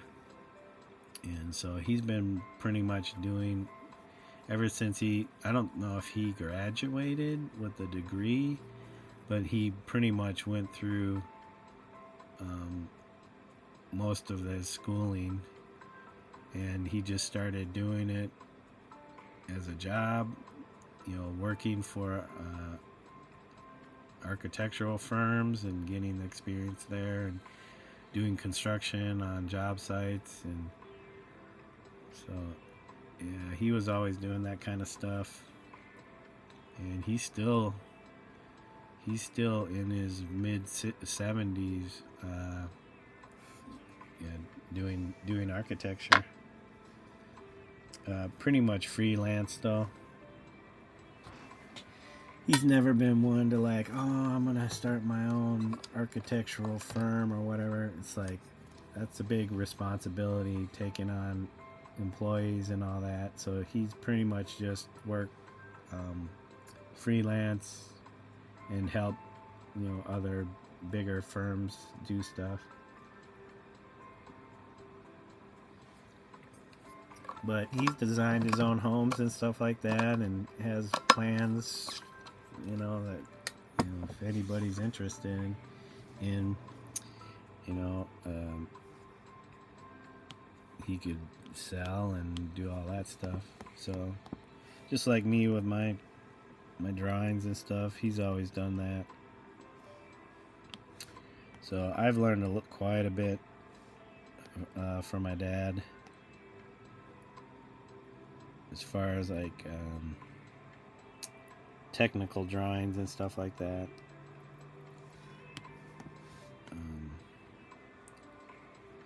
Also, how to treat people. Don't treat people badly.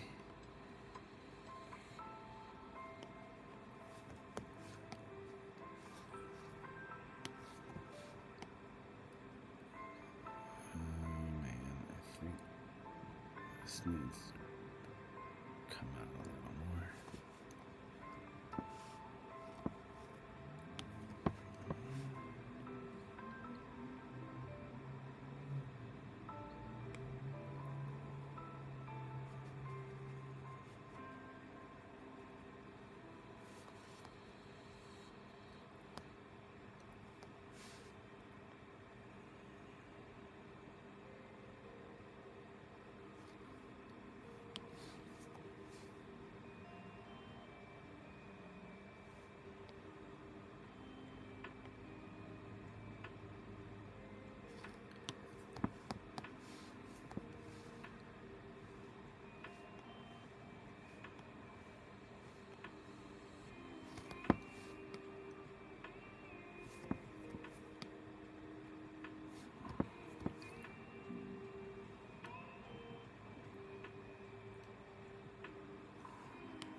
Yep, he, just like me, I'll probably work till I'm dead. So if I can do this stuff and make enough to survive, it's took him a long time to get to a point where he's he's not rich, but he's well off enough that he's able to, do a little traveling and stuff like that. Not anywhere major or extreme, like going to Europe or anything, or going to Asian countries or whatever, but like traveling around the States. Yeah, you get to pick and choose what you want to do, whereas if you work for a firm full time, it's like you pretty much got to do what they want you to do, and you might not be interested in that particular project.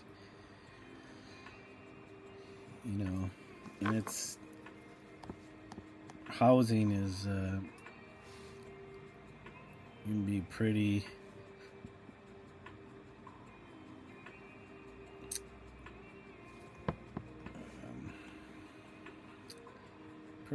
hard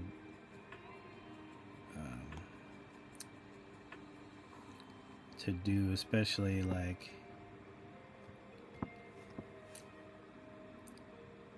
bigger projects where people are spending tons of money on, and you're not sure if your stuff that you design will even be built, because they end up running out of money or whatever, and they can't pay for anything, and so it just basically, that's it, and you're like, all you want is to see your projects, come to fruition, but it's kind of the nature of that business.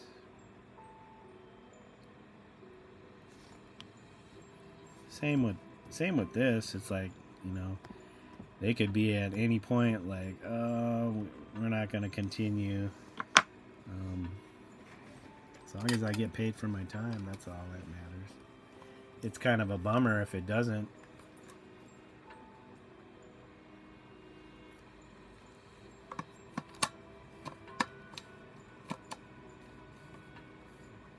Oh, okay.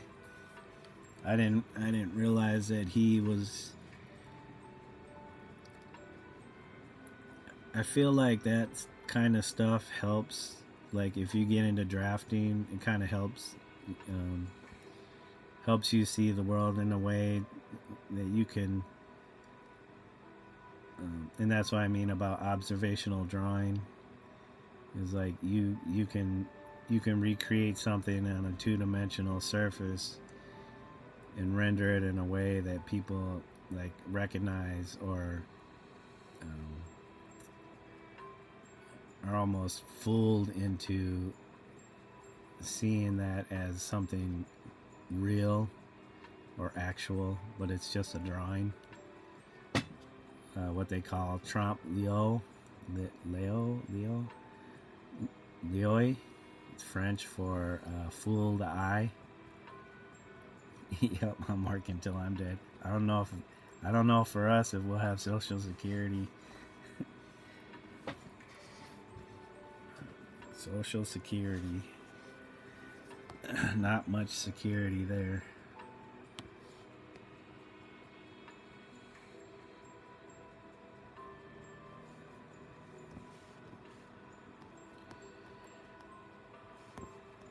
Okay, we're getting there with this roll of toilet paper.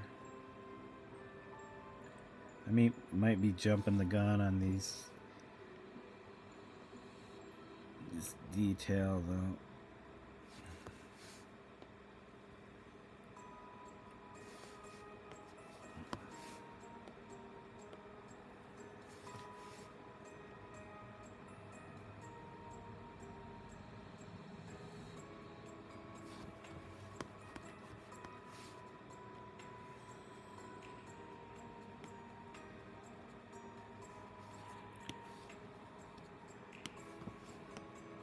Oops. What am I doing? Didn't realize this was two different layers. It's okay. Alright, so yeah, there's that roll. We got Stella here. So basically this should overlap Stella. Maybe not this part. This should get turned on. I might scoot these over more to kind of surround her, but maybe give her a little space to breathe. But yeah, some of this will get cut off. These toilet paper rolls on the right. Yeah, it's hard to say. Like, I'm 51 now. Was retirement 65? I know some people maybe earlier than that, but like if you want your full benefits, I think 70 is the cutoff for full benefits, which that's what my dad did. He waited till he was 70 to get Social Security, so you're gonna get the most at that age. But most people will retire early on because it's like, why? Well, the funny thing is though, they'll retire and most people will go back to work. So why didn't you just stick it out? It's not like you're doing anything. when you're retired, other than going back to work for, I mean, you might work part-time, but you're not going to be full-time. But then, you know, you're not getting you're not getting that much in benefits, Social Security wise, and you're working, and you can't work past a certain amount, or else they'll cut your benefits even more. So it's like, why don't you just stick it out? But yeah, it's hard to say what's going to happen in the next year, 4 years, 10 years, as far as Social Security is concerned. But I mean, there's got to be something,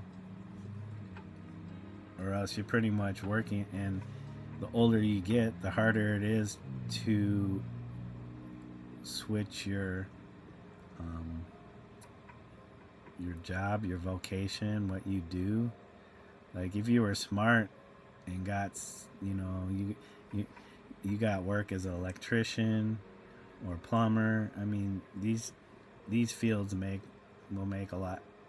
They're probably a little bit more secure, but they'll make a decent amount of money, you know, as far as working class people. But like, you know, all these people have very low skill sets, and it's harder to get jobs as you get older, because all the younger people coming up have the skill sets, and they can pay them less because they're younger. They don't have the experience, and they know people need jobs. But young people are more apt or susceptible to job jumping. Yeah, I mean, if you can still drive when you're 70, you're probably going to be making some pretty good money, because I hear they're always needing truck drivers.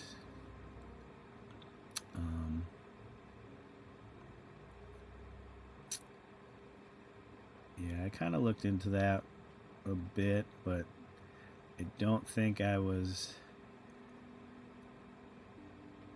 built for that kind of life.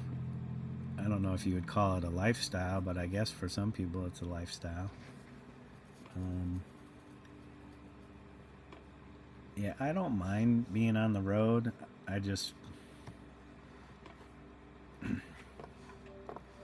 don't know how you guys do it, being around these drivers, these people in these cars.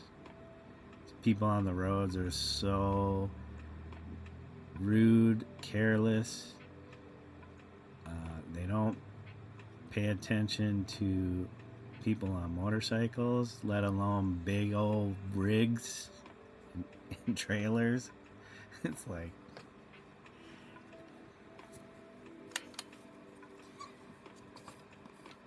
people are just, yeah.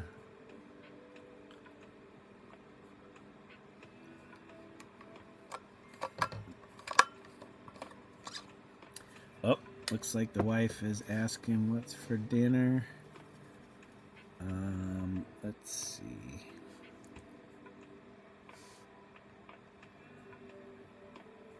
Yeah, what is for dinner? I know we have some leftovers, but not enough.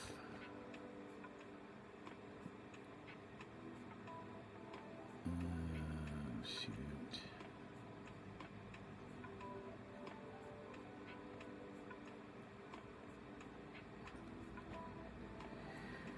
Oh man, pizza?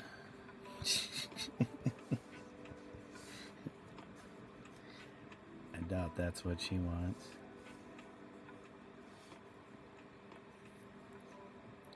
You have road rage like you wouldn't believe. Yeah, when I get into a car, I'm yelling at everybody. I mean, I'll look at people. I won't flick people off, but I'll look at them. But, you know, sometimes it's just like, I need to breathe. Just breathe. People are going to be idiots. Not everybody is an idiot, but sometimes they just make dumb mistakes. Pizza's too late. Oh, yeah, it's almost 10 o'clock here. It's not 9:41 a.m. My iPad is screwed up. I don't know why it's saying that. Cancel. World clock. Dude. Chicago. Edit.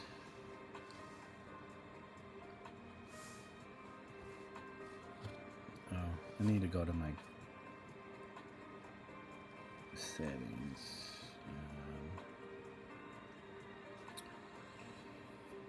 I don't know what I want. Date and time.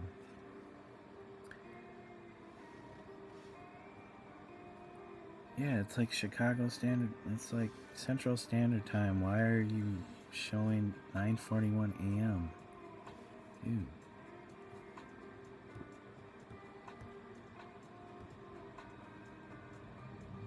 Dude, this is crazy.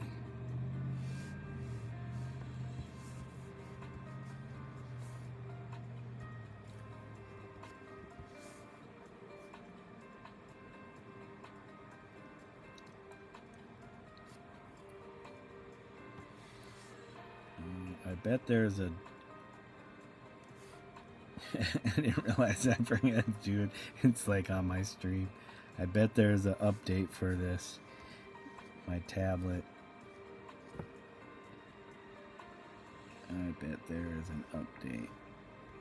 That's why it's being stupid. Yep. That's why my clock is off. Oh well. Not worried about that. I'll road rage on this.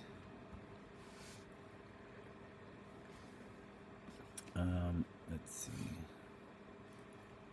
I'm doing that on stream, texting my wife. Too late.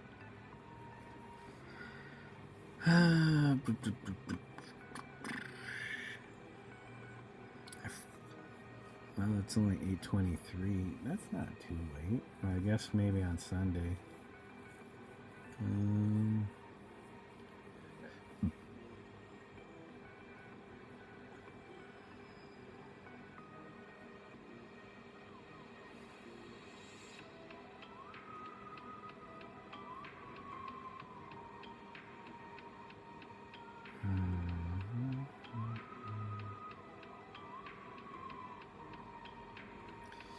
Sorry, I'm having option paralysis. I don't know what I want.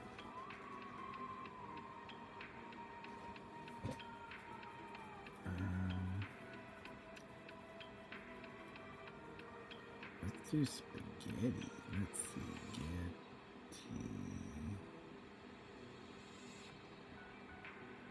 Just need pasta.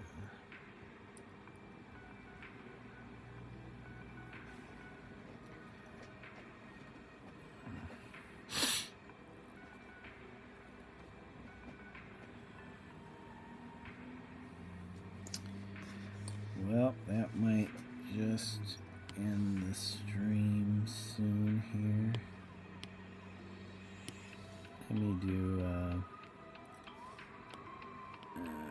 like a red. Yeah. I mean, I'd love that. My wife is saying, oh, it's too late, like nothing's open on a Sunday. My spaghetti suggestion is got a meh.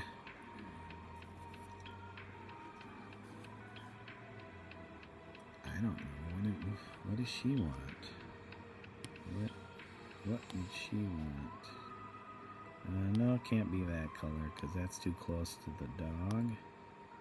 How about a green? Something in the green end. This container will be green.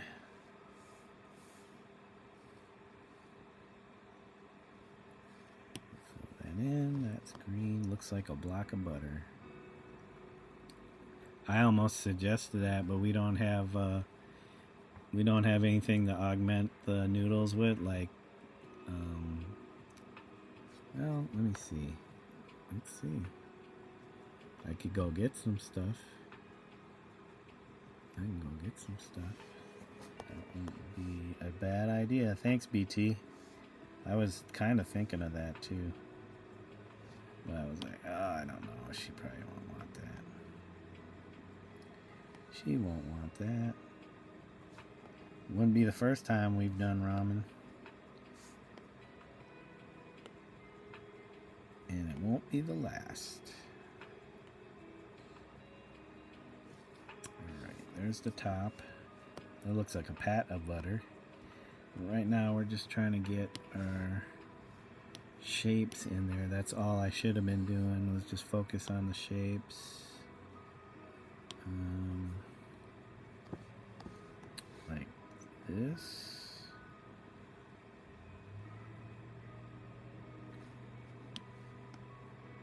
Funny old containers. Funny containers. We will duplicate that. We will duplicate that.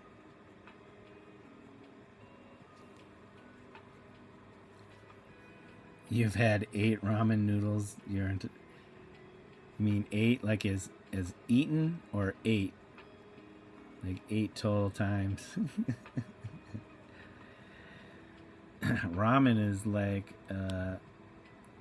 I could probably eat ramen all the time.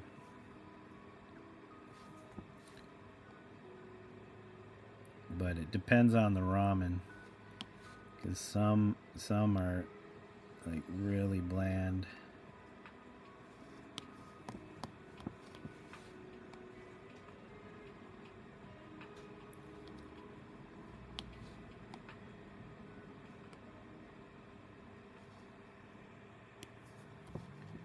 Alright, let's see. We're gonna go, whoops. That was not right. We will duplicate this though, and then merge these. And then we will do that, and that. And then, whoops, hold on. We will do that and this. And then, oh wait, hold on. We will do this. And we will do this. And this. There we go. So that's the start of our lid. Then, let's do this. And we can stretch the, nope, let's get rid of that. I'm cutting that out. Delete. So basically we're going to go with this shape.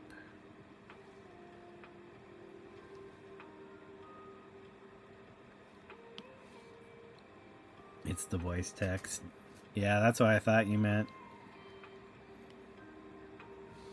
It's not smart enough to recognize the word that you want. I mean, whoops. It didn't think about the context. It didn't take into context that you were using. Oh wait, undo that. Why is that's weird? We want this. So we want this. Lips. It doesn't want ramen. So the wife said no on the ramen.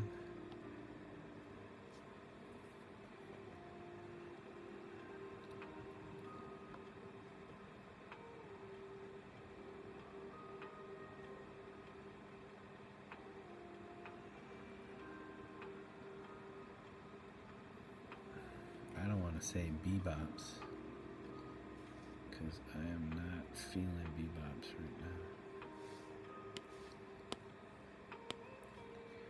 No bee-burps. Just not feeling it.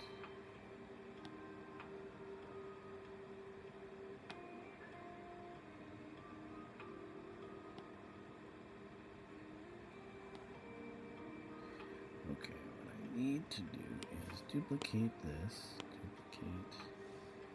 and then we will change the, oops, this one we need to change.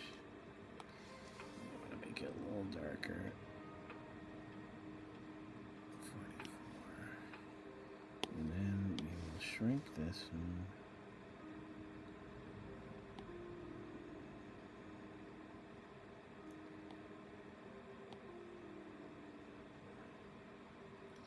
Nope, nothing sounds good at all.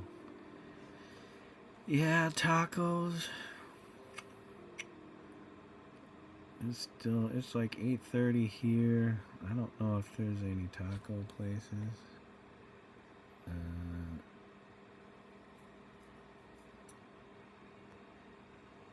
Well, I could suggest that.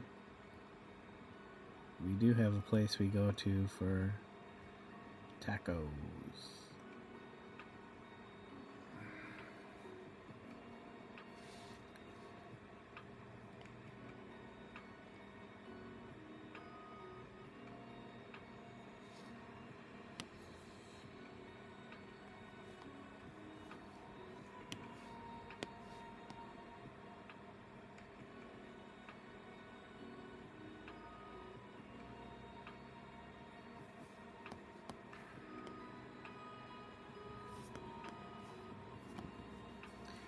Okay, hold on a second here. What we need to do is is it this one? Yep, we need to do this.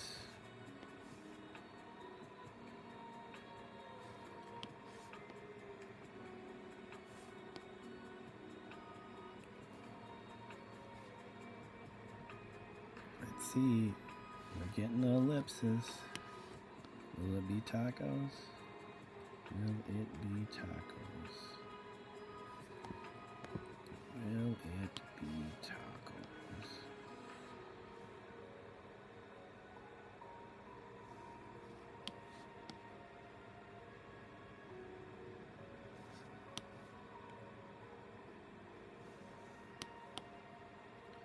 It would have to be Michoacano. Oh, they're closed. That's what I mean. It's Sunday. We do have leftover, but very little leftovers.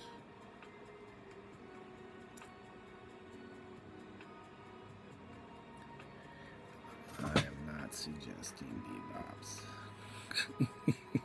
I'm not suggesting bebops.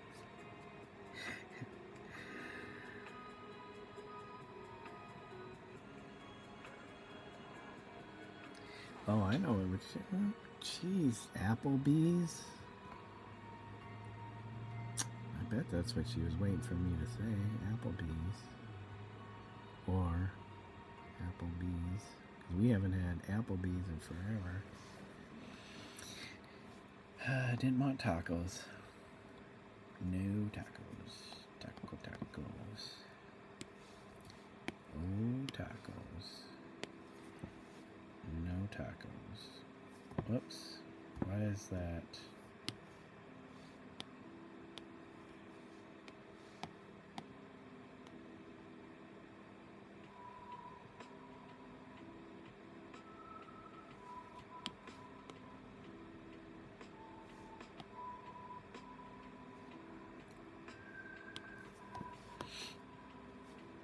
Oh, we hit it. We hit the mark.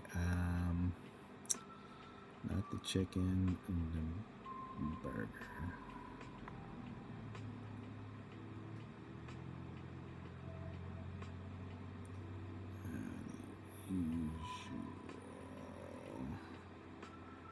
Oh, wait. Burger. Let's put burger. She knows which one I want. She knows which burger I want. We want this.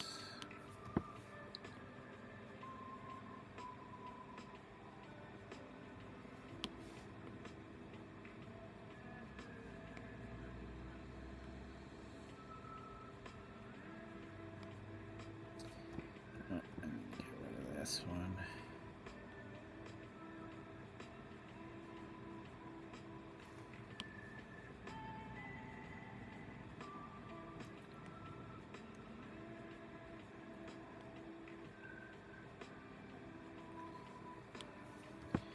Yep, and we are doing the Applebee's. Applebee's, doing the Applebee's. Schnapplebee's. Alright, let's see here. We will merge merge these down. Merge. Merge. We will fill.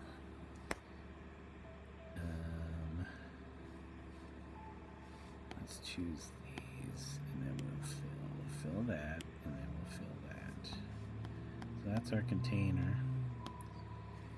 That is our container, and that is one container, two container, two container.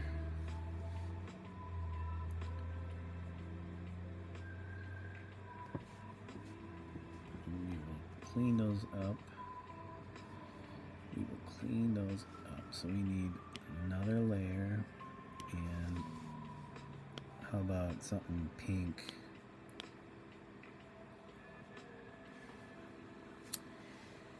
Yeah, we usually cycle through various takeout places.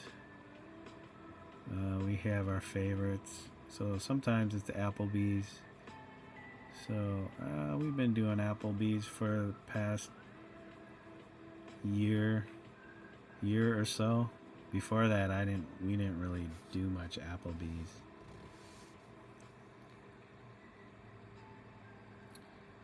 Yeah, ever since COVID, the pandemic, we've been doing a lot of takeout. We'll just pick it up and bring it home.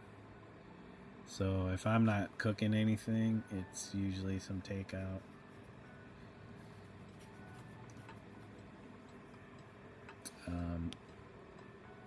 A pink or light pink. Yeah, pink container. An old pink container.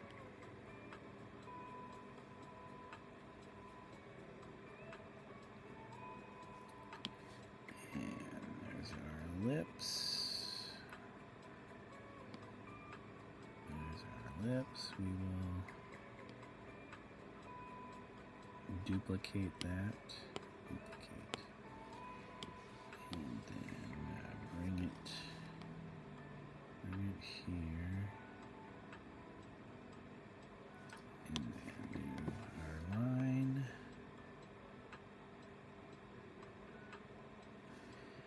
Our lines.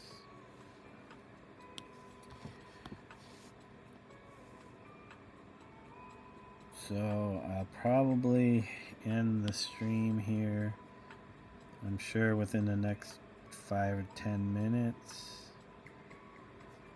depending on what time they give us.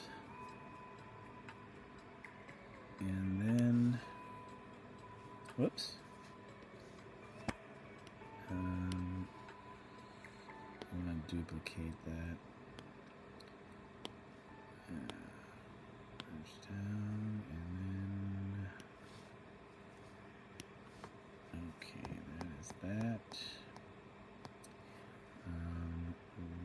What, we need something maybe lighter.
Okay, so we got that, and then I think this one, let's see, I'll have to shrink this one, shrink it down, and then duplicate that, yeah.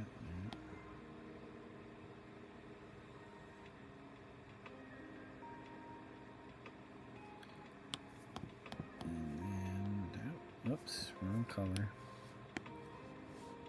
Wrong color, so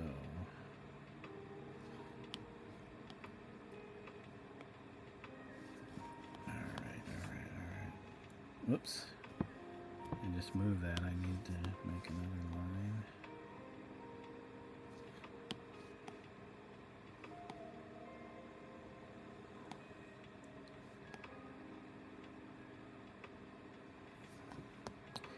Alright, so I think we need to merge these down, and then that's that. Well, let's do something darker. And then we can do that, and then that. Yeah, there we go. And then actually, we need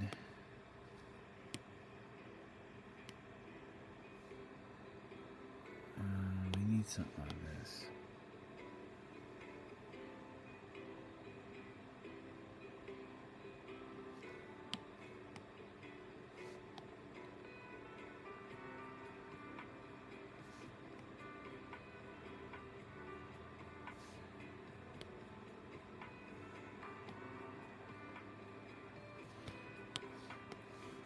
There we go.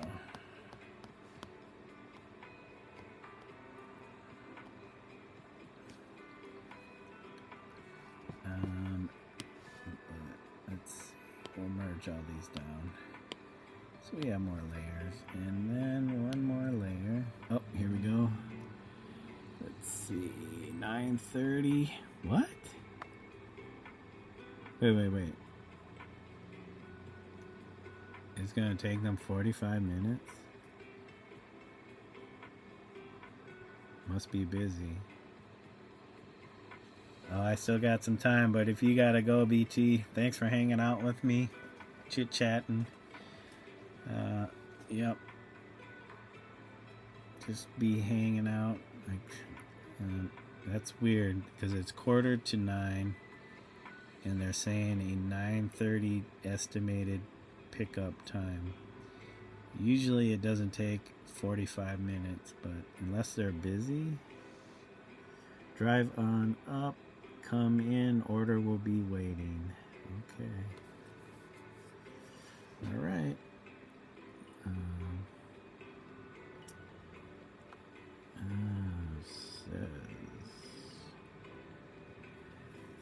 Yeah, have a good night, BT. Thank you, and for hanging out.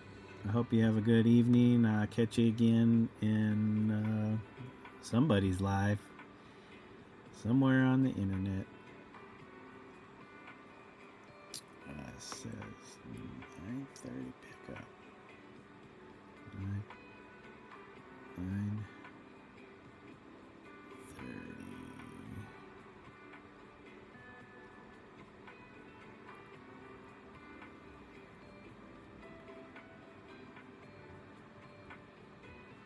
Come on. Come on.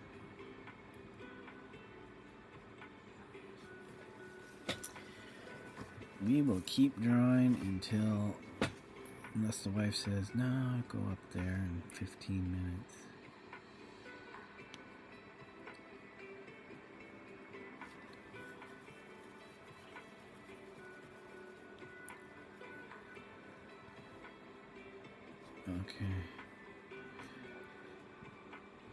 Okay. 9:30 it is. 9:30 it is. Close at 10. All right, BT, you too. Thank you. I appreciate the company. I always do. Especially these evening shifts. Nobody hangs out. Nobody comes, especially on a Sunday evening. I don't usually see anybody in chat, but has to be inside after dark. Yep. Got that. Me got that too. Alright. Nope. I will keep drawing until then. Let us do the lip. of this.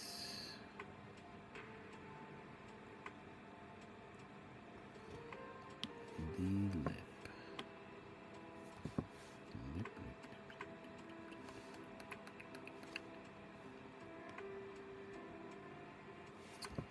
I mean, that looks like a lip.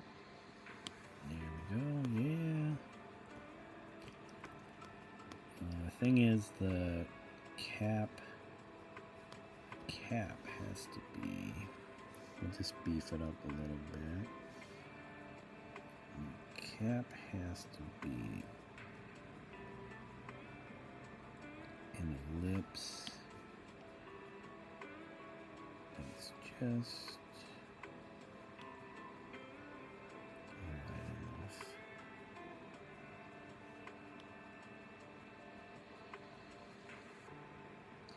Alright, there's our cap. That is our cap. We will, what we need to do is, should we stretch it out? So, cap.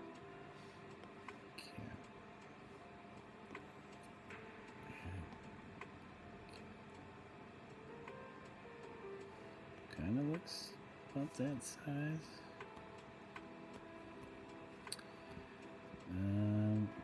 You know what? Oh, what happened there?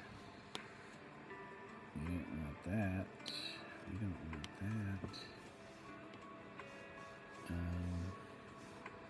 Yeah, we need our little hard blend thing. Get rid of that. And then get rid of this one. Layers, we got layers. Which one is this? Okay, this needs to merge down. This is our cap. We're going to duplicate that. And, oops. Thing is, I kind of want it to be,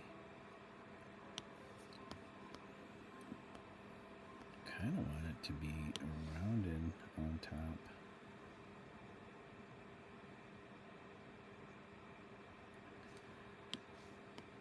Another arc. So this kind of has a domed.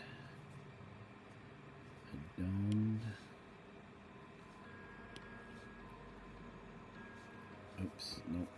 We gotta merge these together. It'll merge out. And then make the line. Edit the line.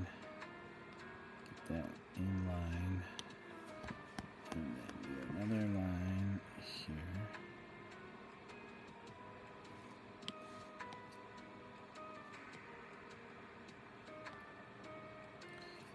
Okay, so that means then we'll just do this, and we'll do that, and we'll do that,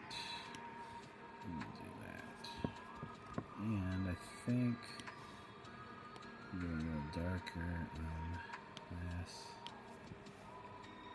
Whoops.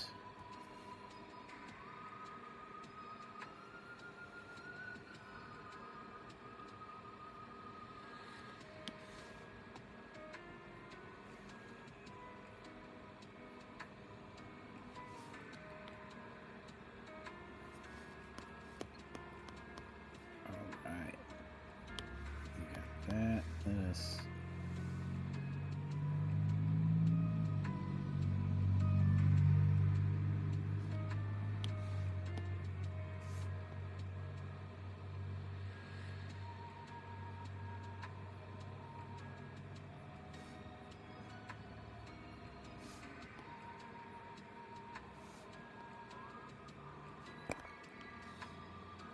nope. Oh no, darn it. Guess we gotta redo this. So this.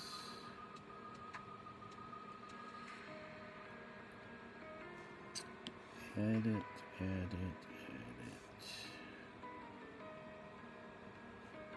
Alright, so we'll just brush it in there. Okay, that is our container.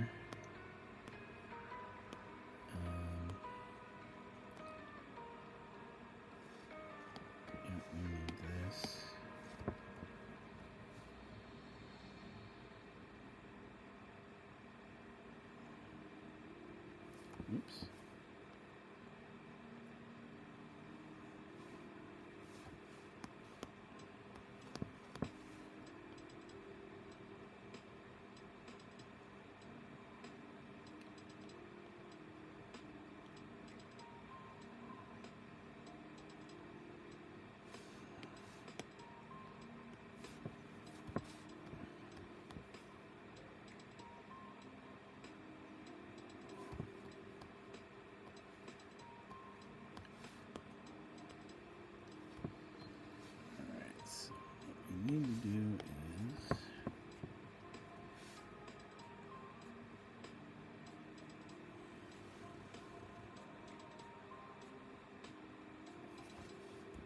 no. What we need to do is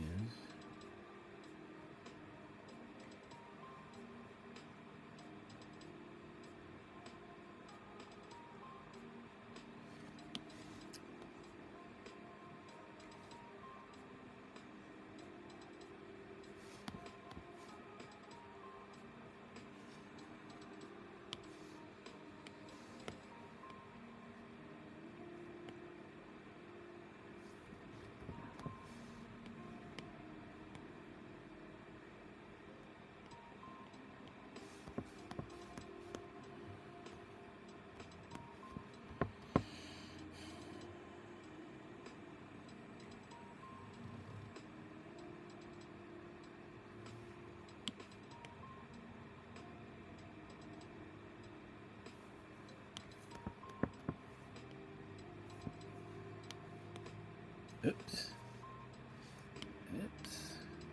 Hoo-hoo.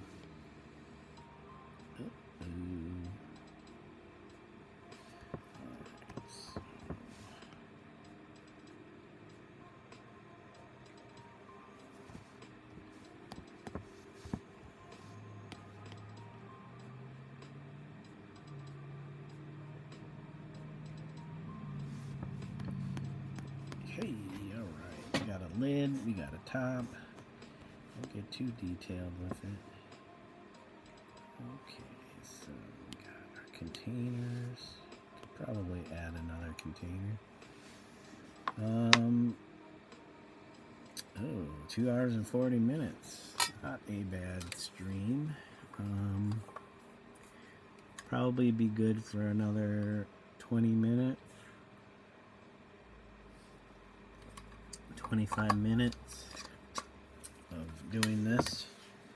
I'm going to keep moving along on this.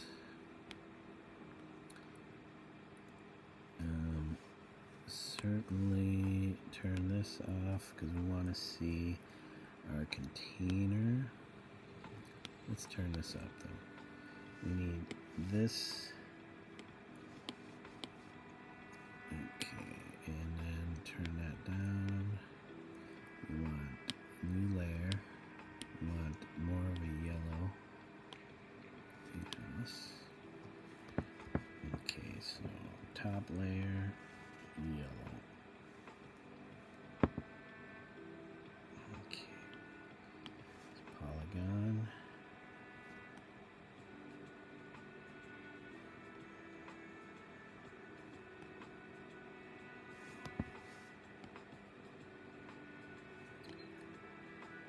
And we're just going to follow the outline that we've established.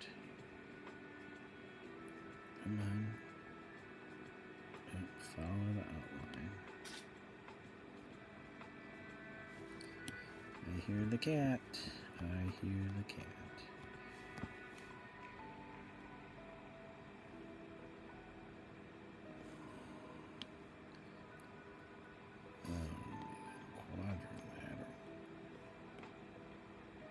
Quadrilaterals.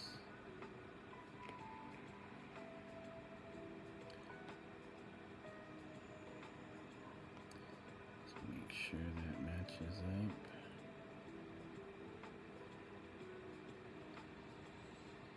Okay.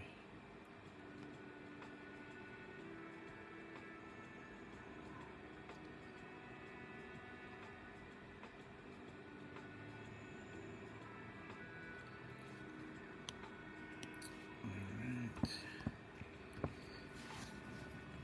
And then we want something dark. So we have this green.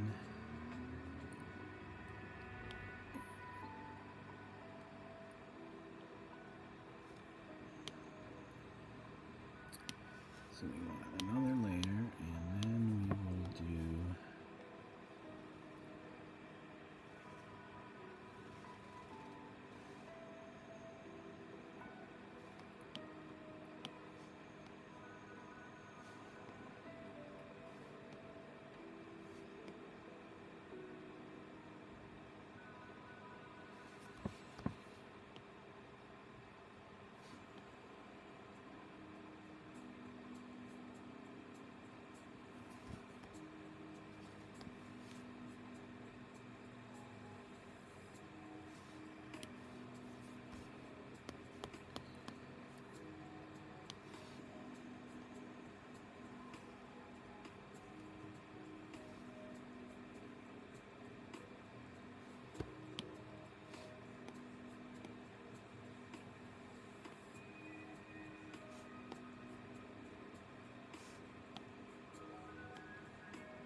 this yellow again. And then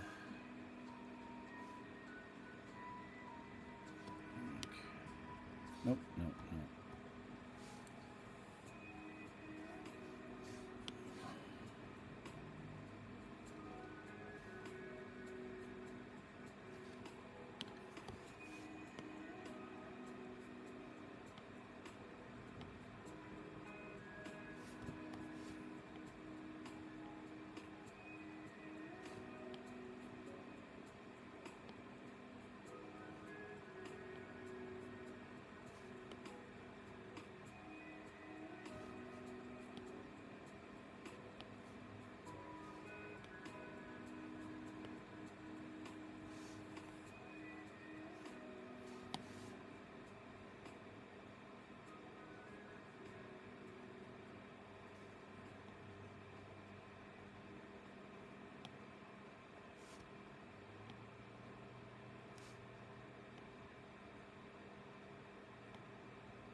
This. So let's erase this. Oops. Erase this. Erase this.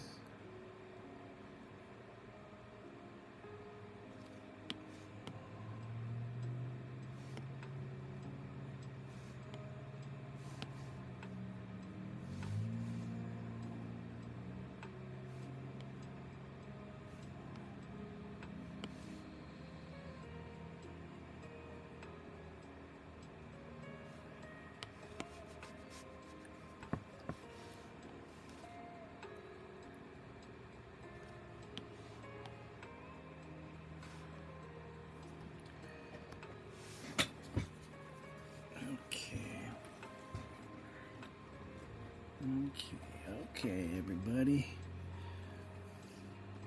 We're getting somewhere.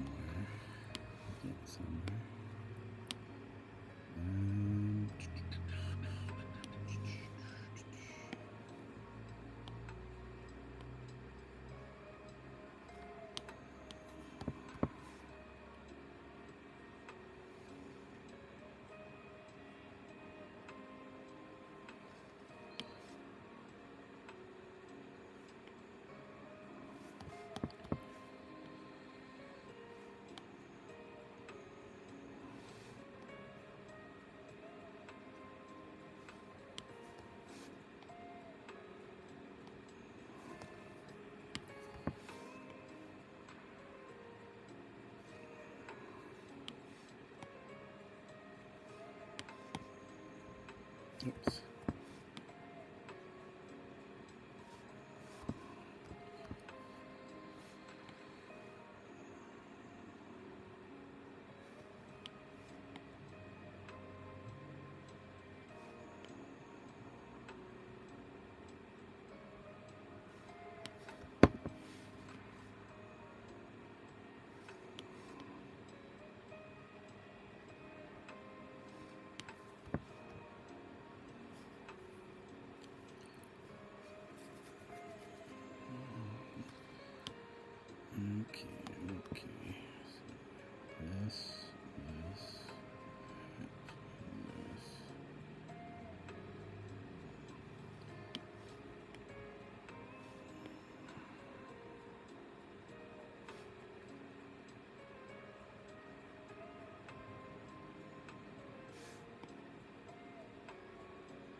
Okay.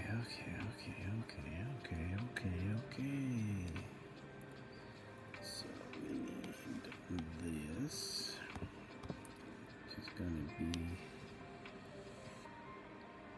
okay, merge down. Oops.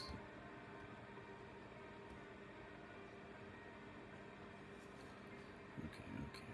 So what we need to do is, come on, duplicate.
Okay, 9:13. So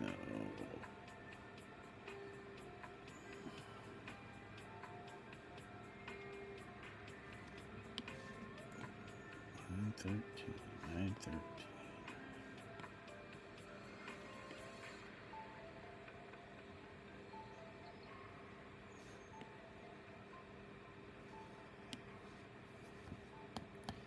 Not 9:13.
Okay, so we got those containers done. Let me see what else. Let's merge into, nope. Merge.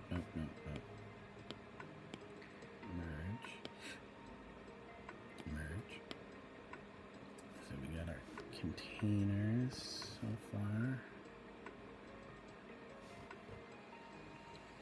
We got toilet paper.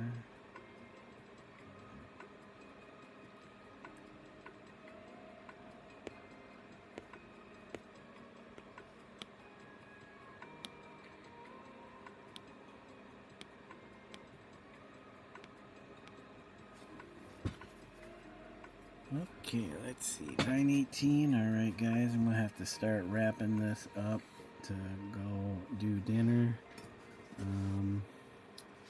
But that's where we're at. We are on spread 5. So, yeah. Probably won't get back on again tonight just because I gotta work in the morning and don't want to be staying up late and being all super tired getting off work.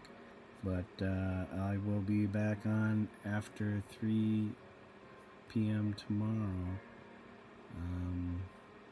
or a little bit after that, since we might do, wife and I will eat, and then I'll get back onto this to keep plugging away. Maybe in the next day or so I will have everything blocked in. Hopefully tomorrow I can spend a lot of time and I block in everything, and then come back for secondary block in pass, adding more details and stuff. And then I'm sure I'll have to go through these 2 or 3 times just to kind of get the level of detail I want for each of these pages. So yeah, I think we're making good time, and we'll just keep plugging away at these. So I just want to thank y'all for joining and watching the channel. I just want to thank Jess Marie the artist and BT for stopping through and hanging out and chat, saying hello and what's up, and keeping me company. So just want to say thank you all, and I hope you all have a good evening, morning, or afternoon, wherever you're at. And until next time, bye for now. Yep, I'm in the dark. Bye bye, guys.